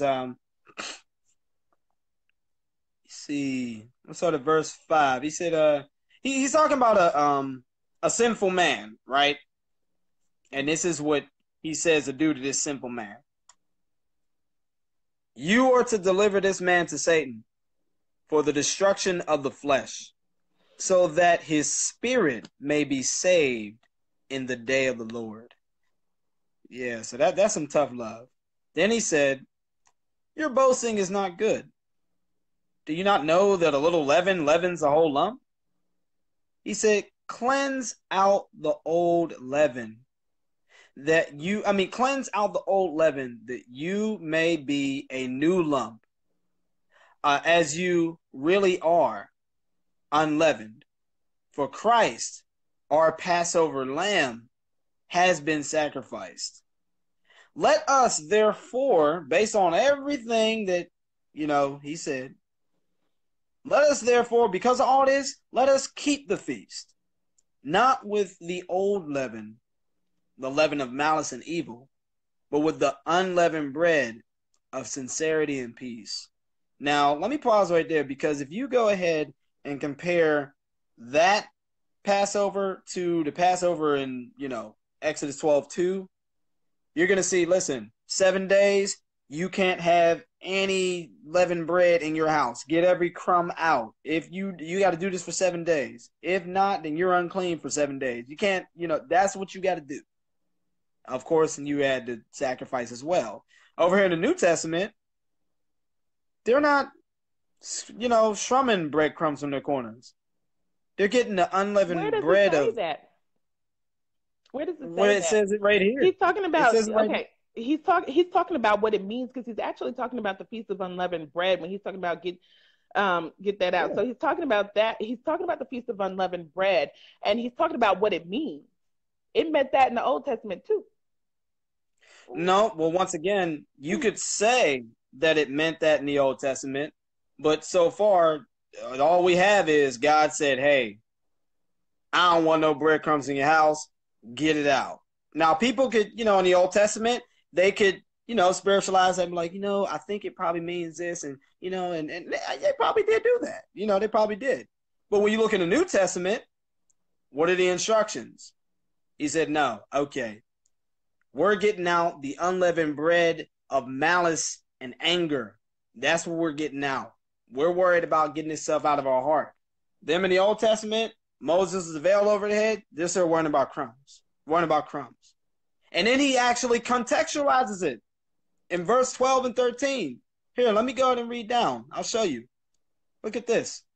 He says this in verse 11, and I'm trying to skip through these. He says, but now I'm writing to you not to associate yourselves with anyone who bears the name brother if he's guilty of sexual immorality or greed, or if he's an idolater or a reviler or a drunkard or a swindler. Do not even eat with such a one.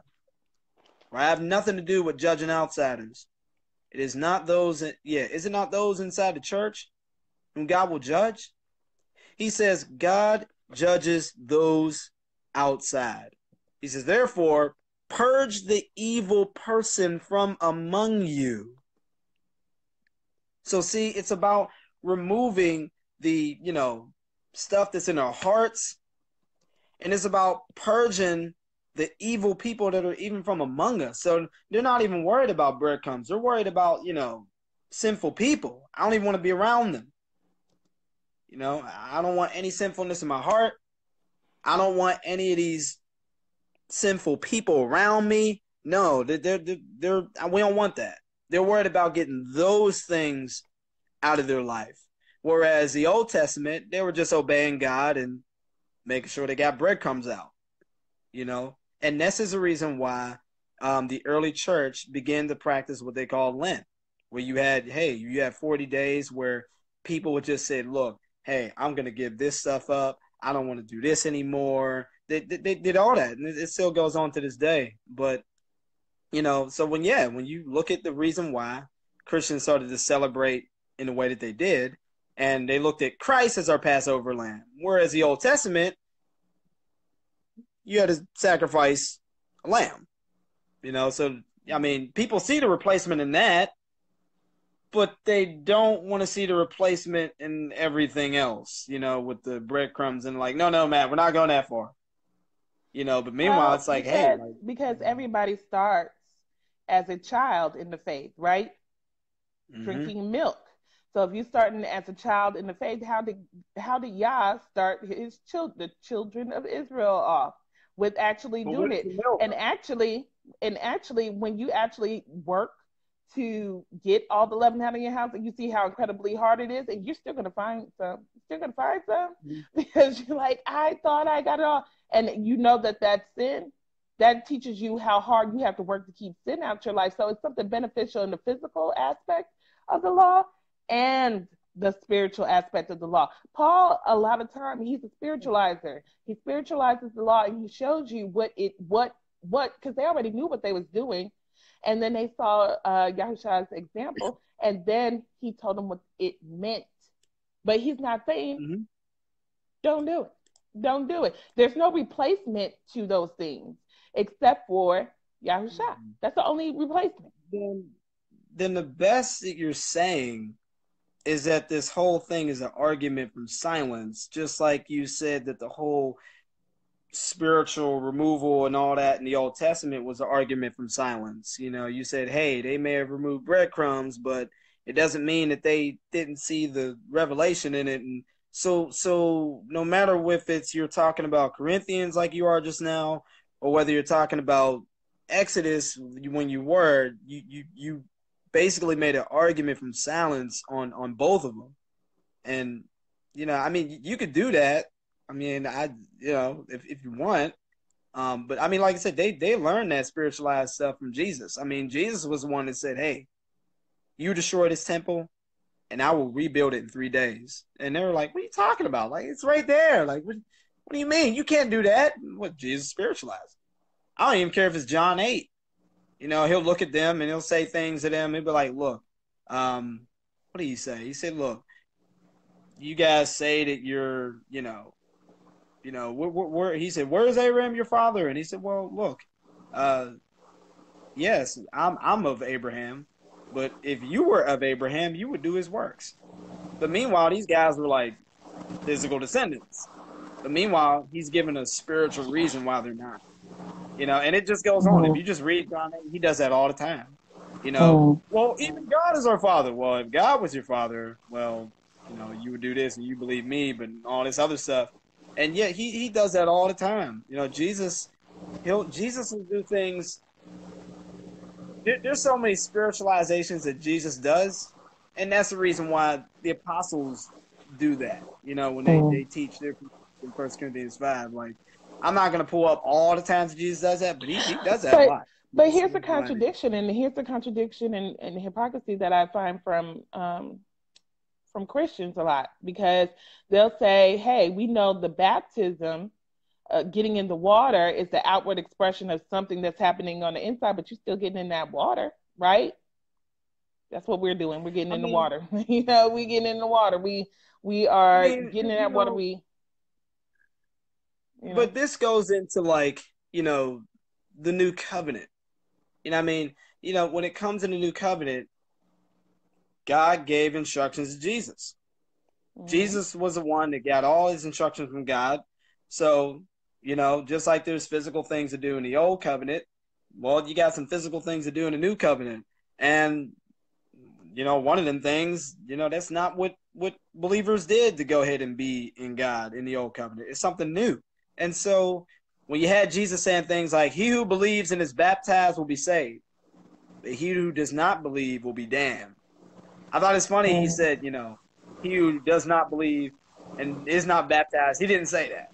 He just said unbelief. But nevertheless, he said, hey, if you want to go to the kingdom of heaven, you got to be born of the water and the Spirit. And that was talking about baptism. I mean, even Peter said, baptism now doth save. Why? Because that's how much Jesus was yoked to it. Even in, I think, Titus 3:5, he says, you have been washed by the water of regeneration. You look up that word regeneration, it's pelagensia in the Greek. Pelagensia, palin, again. Genesis, birth. It means to be born again. And so that is a way that Jesus spoke about it in John 3. And, even when you look in Colossians and part of Corinthians, they kind of speak about baptism as a kind of circumcision, that happened to babies on the 8th day, whether they wanted to have it done to them or not, which is the reason why the early child baptism and baptizing babies and, but yeah, it's like, when it comes to physical things, yeah, there are physical things to do. I think that we could ask the question, are those same physical things in the old covenant? Well, I'd say, well, I wouldn't go that far. That's the reason why it's like a new covenant. But yeah, that's that's what But the new baptism covenant, does. and I know you would know where I'm about to go with this. You sound muffled. I know you know where I'm about to go with this. The new covenant is what? That the law be put on the hearts and minds of the believer, right? This is stated in Jeremiah, in the prophets. What law existed at that time? The law. The law. But what law? The law. What law existed when in Jeremiah? What was that? What law is going to be existing in the new covenant? The law that Christ gave Moshe. The law that Christ gave Moshe. Mm-hmm. In the New Testament, didn't Jesus say that he got all his stuff from his Father, right? Mm-hmm. He got all his stuff from his Father, right? Commandments, the Son declares the Father. So, yeah. Yeah. Mm-hmm. He said, hey, all the commandments I'm giving you, all the stuff I'm telling you, hey, look, I received this from my Father, right? And so, this is the same Father that said, I'm going to make a new covenant. And it will not be according to the covenant that I made with y'all in the wilderness and in the Sinai desert and all that. It's not going to be according to. That's what the Greek Septuagint says. And 99% of the time, they're quoting from that in the New Testament. Then after that, he makes it even more distinct.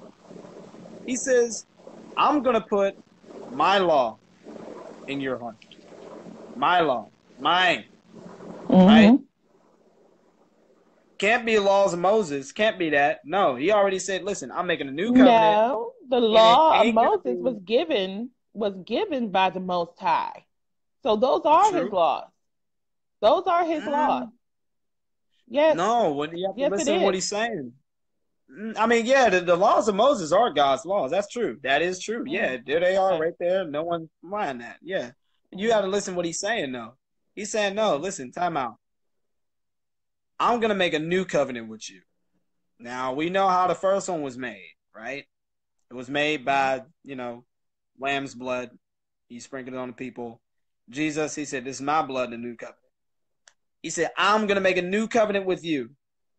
And it won't be like the one that I made with y'all before. It's not going to be like that one. And I'm going to put my laws in your heart. Mm-hmm. Then you go to Isaiah 42. Mm-hmm. Yeah, time out. I told you that this new covenant was not going to be like that other one over there. Mm-hmm. So it ain't going to be the same law unless you want to call me a liar. Right? Want God to be a liar. Look at Isaiah 42. Isaiah 42, it spoke about how the Gentiles awaited his laws, right? And this is talking about the laws of the Holy One of Israel. Read Isaiah 42. Guess who quotes it? You guessed it. That's right. Jesus. He quotes that. Right. He says, all right, well, the owls they wait for his justice and things like that. And meanwhile, what does Jesus do? He does give his laws that you can't find in the old covenant. I don't care if it's even stuff that says, I don't know, baptize people in the name of the Father and of the Son and of the Holy Spirit, and teach them everything that I've commanded you. And don't worry, I'm going to be with you until the end of the age. Mm-hmm. He would say things like, look, if But I how don't is that ascend. absent? How is that absent of which I call the Mosaic law? How's that absent of that when he was living it out? That's what we don't understand. How can you claim to follow a man who followed the law perfectly and not do what he did? Where did he say, I did this so you didn't have to do it? That was never stated, and that wasn't what he was teaching. But once again, you're making your arguments from like these qualification claims that you're saying that just have to be in there versus what's going on. I mean, you already got Jesus. He's keeping the law. We already know why he's keeping the law. We spoke about that because he was prophesied to fulfill it, right? We weren't, right? He wants us to do something else. This same We have to believe Jesus. in him to fulfill it. That's how we fulfill it. We fulfill it by believing in him. That's how we fulfill it. So we're doing the Well, law. We're going to do the law, but when we fall short, he fulfills that gap.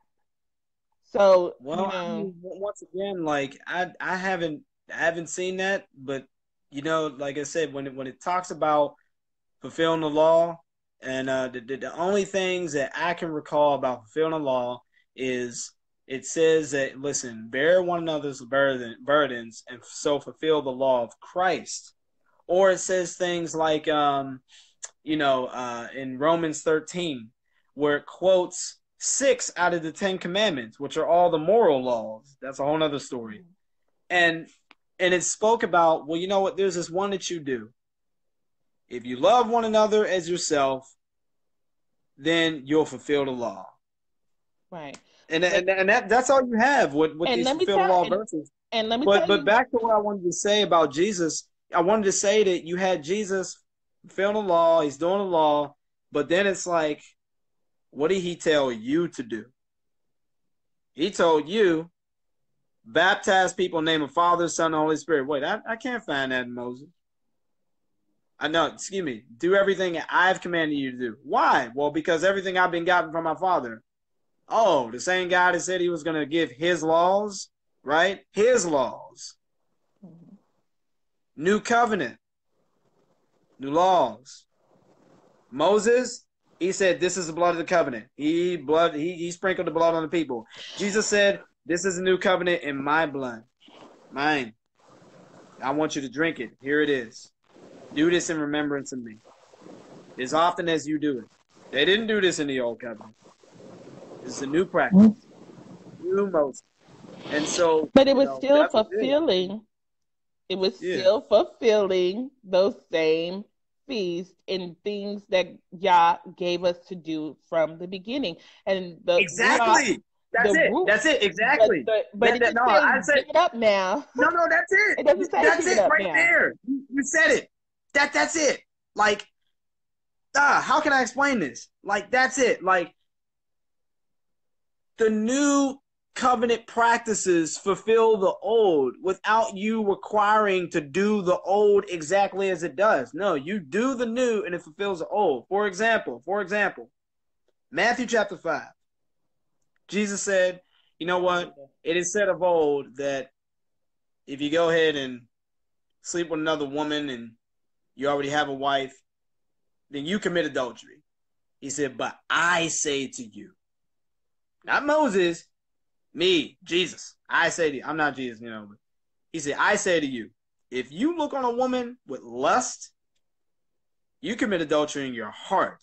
That's coveting. I'm like, wait a minute, I don't remember that sin being in the Old Testament. Adultery in the heart? Like, nah. And so, now think about it. If you decide not to Coveting, look, but hear me out. in the mind. If you no, like it says don't covet, right? But it doesn't say that, well, there's adultery in the heart that you commit. No, no.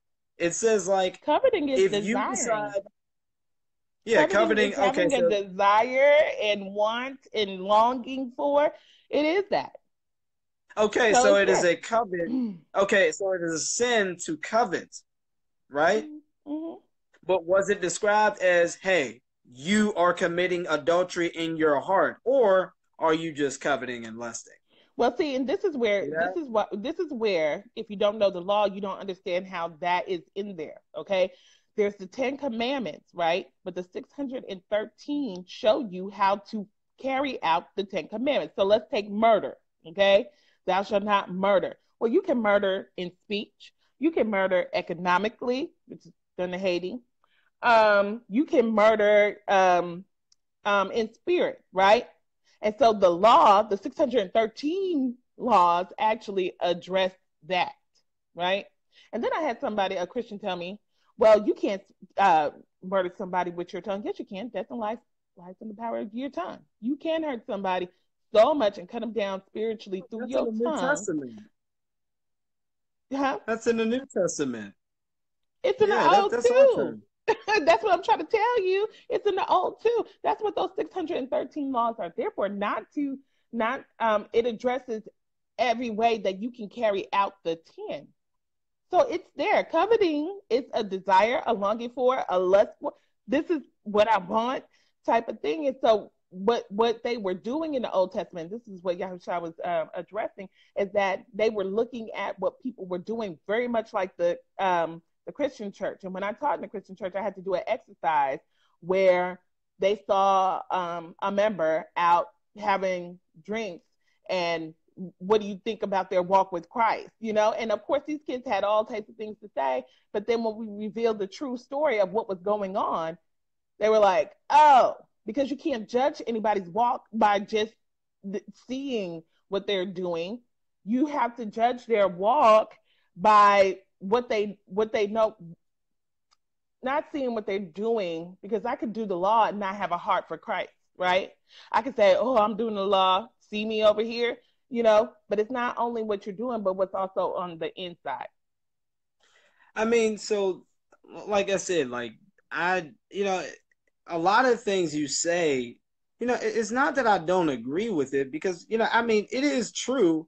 It's just that I'm looking for like, like I said, just how the Jews, you know, define their sins and what they said, the scriptural demonstration. What I was trying to show you is that if you keep the new covenant, it like basically fulfills the old in a way. And what I was trying to show you was if you decide not to lust in your heart after a woman, so that way you won't commit adultery in your heart, as Jesus says, a type of sin that you can't find in the Old Testament, then it will keep you from physically committing adultery when you get married because you've, like Peter said, Yeah, you set changed your aside mind. Christ in your heart and be prepared to give an answer to the hope realizing you. And so it's funny because it's like, well, yeah, so if I do this, I won't even have to worry about that over there. And that's what I was trying to show you. Even your example about coveting, I could say, you know what, fine. I'm not going to lust after a woman. And I'm not going to lust after this. I'm not going to covet this and covet that. And I'm going to be fine. And the Old Testament would have just said, all right, good. You've abstained from that. You did well. You abstained from that. The new covenant says, oh, good. You didn't covet here, right? You didn't covet there. Okay. You didn't commit adultery in your heart. Like, wait, what? Yes, that's a sin. Commit adultery in your heart. Who said who? Jesus. Oh, that guy from the new covenant? Yes. He says certain sins that are sins that are in the new covenant that aren't sins in the old covenant. You don't find stuff like that. Well, Adultery is that in the was old a sin. covenant, That was a sin in the right? old covenant, because if you covered it, that was a sin. That was the same thing. That's what he was speaking towards. That's what he was speaking towards. Where in the Old Testament Are you supposed to does cover somebody's wife? somebody, no, where in the Old Testament does somebody commit adultery in their heart? Are you really? Yeah. Where do they commit adultery in their heart? There's several Yeah. And places. not only Why that, did where Israel is it? get Where's it divorced? named? Where is it Why did named? why did Israel get divorced? Israel got divorced because they cheated on God. Literally, dancing them Right. idols. They got so bad. Adulteress. They brought the idols. Adulteress. It got so bad that they brought the idols in the house. So yeah, that's about that's Adultery. That's not in your heart that's because that's like what it's dealing with.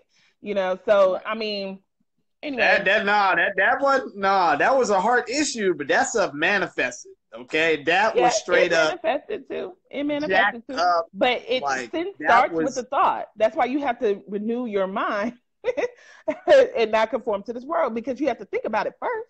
right. But the question is, like, find me the sin of adultery in your heart in the Old Testament. Like I said, that's a That New didn't manifest. Testament, New Covenant thing. Like this is the reason why these are new laws and His laws and those kind of His commandments.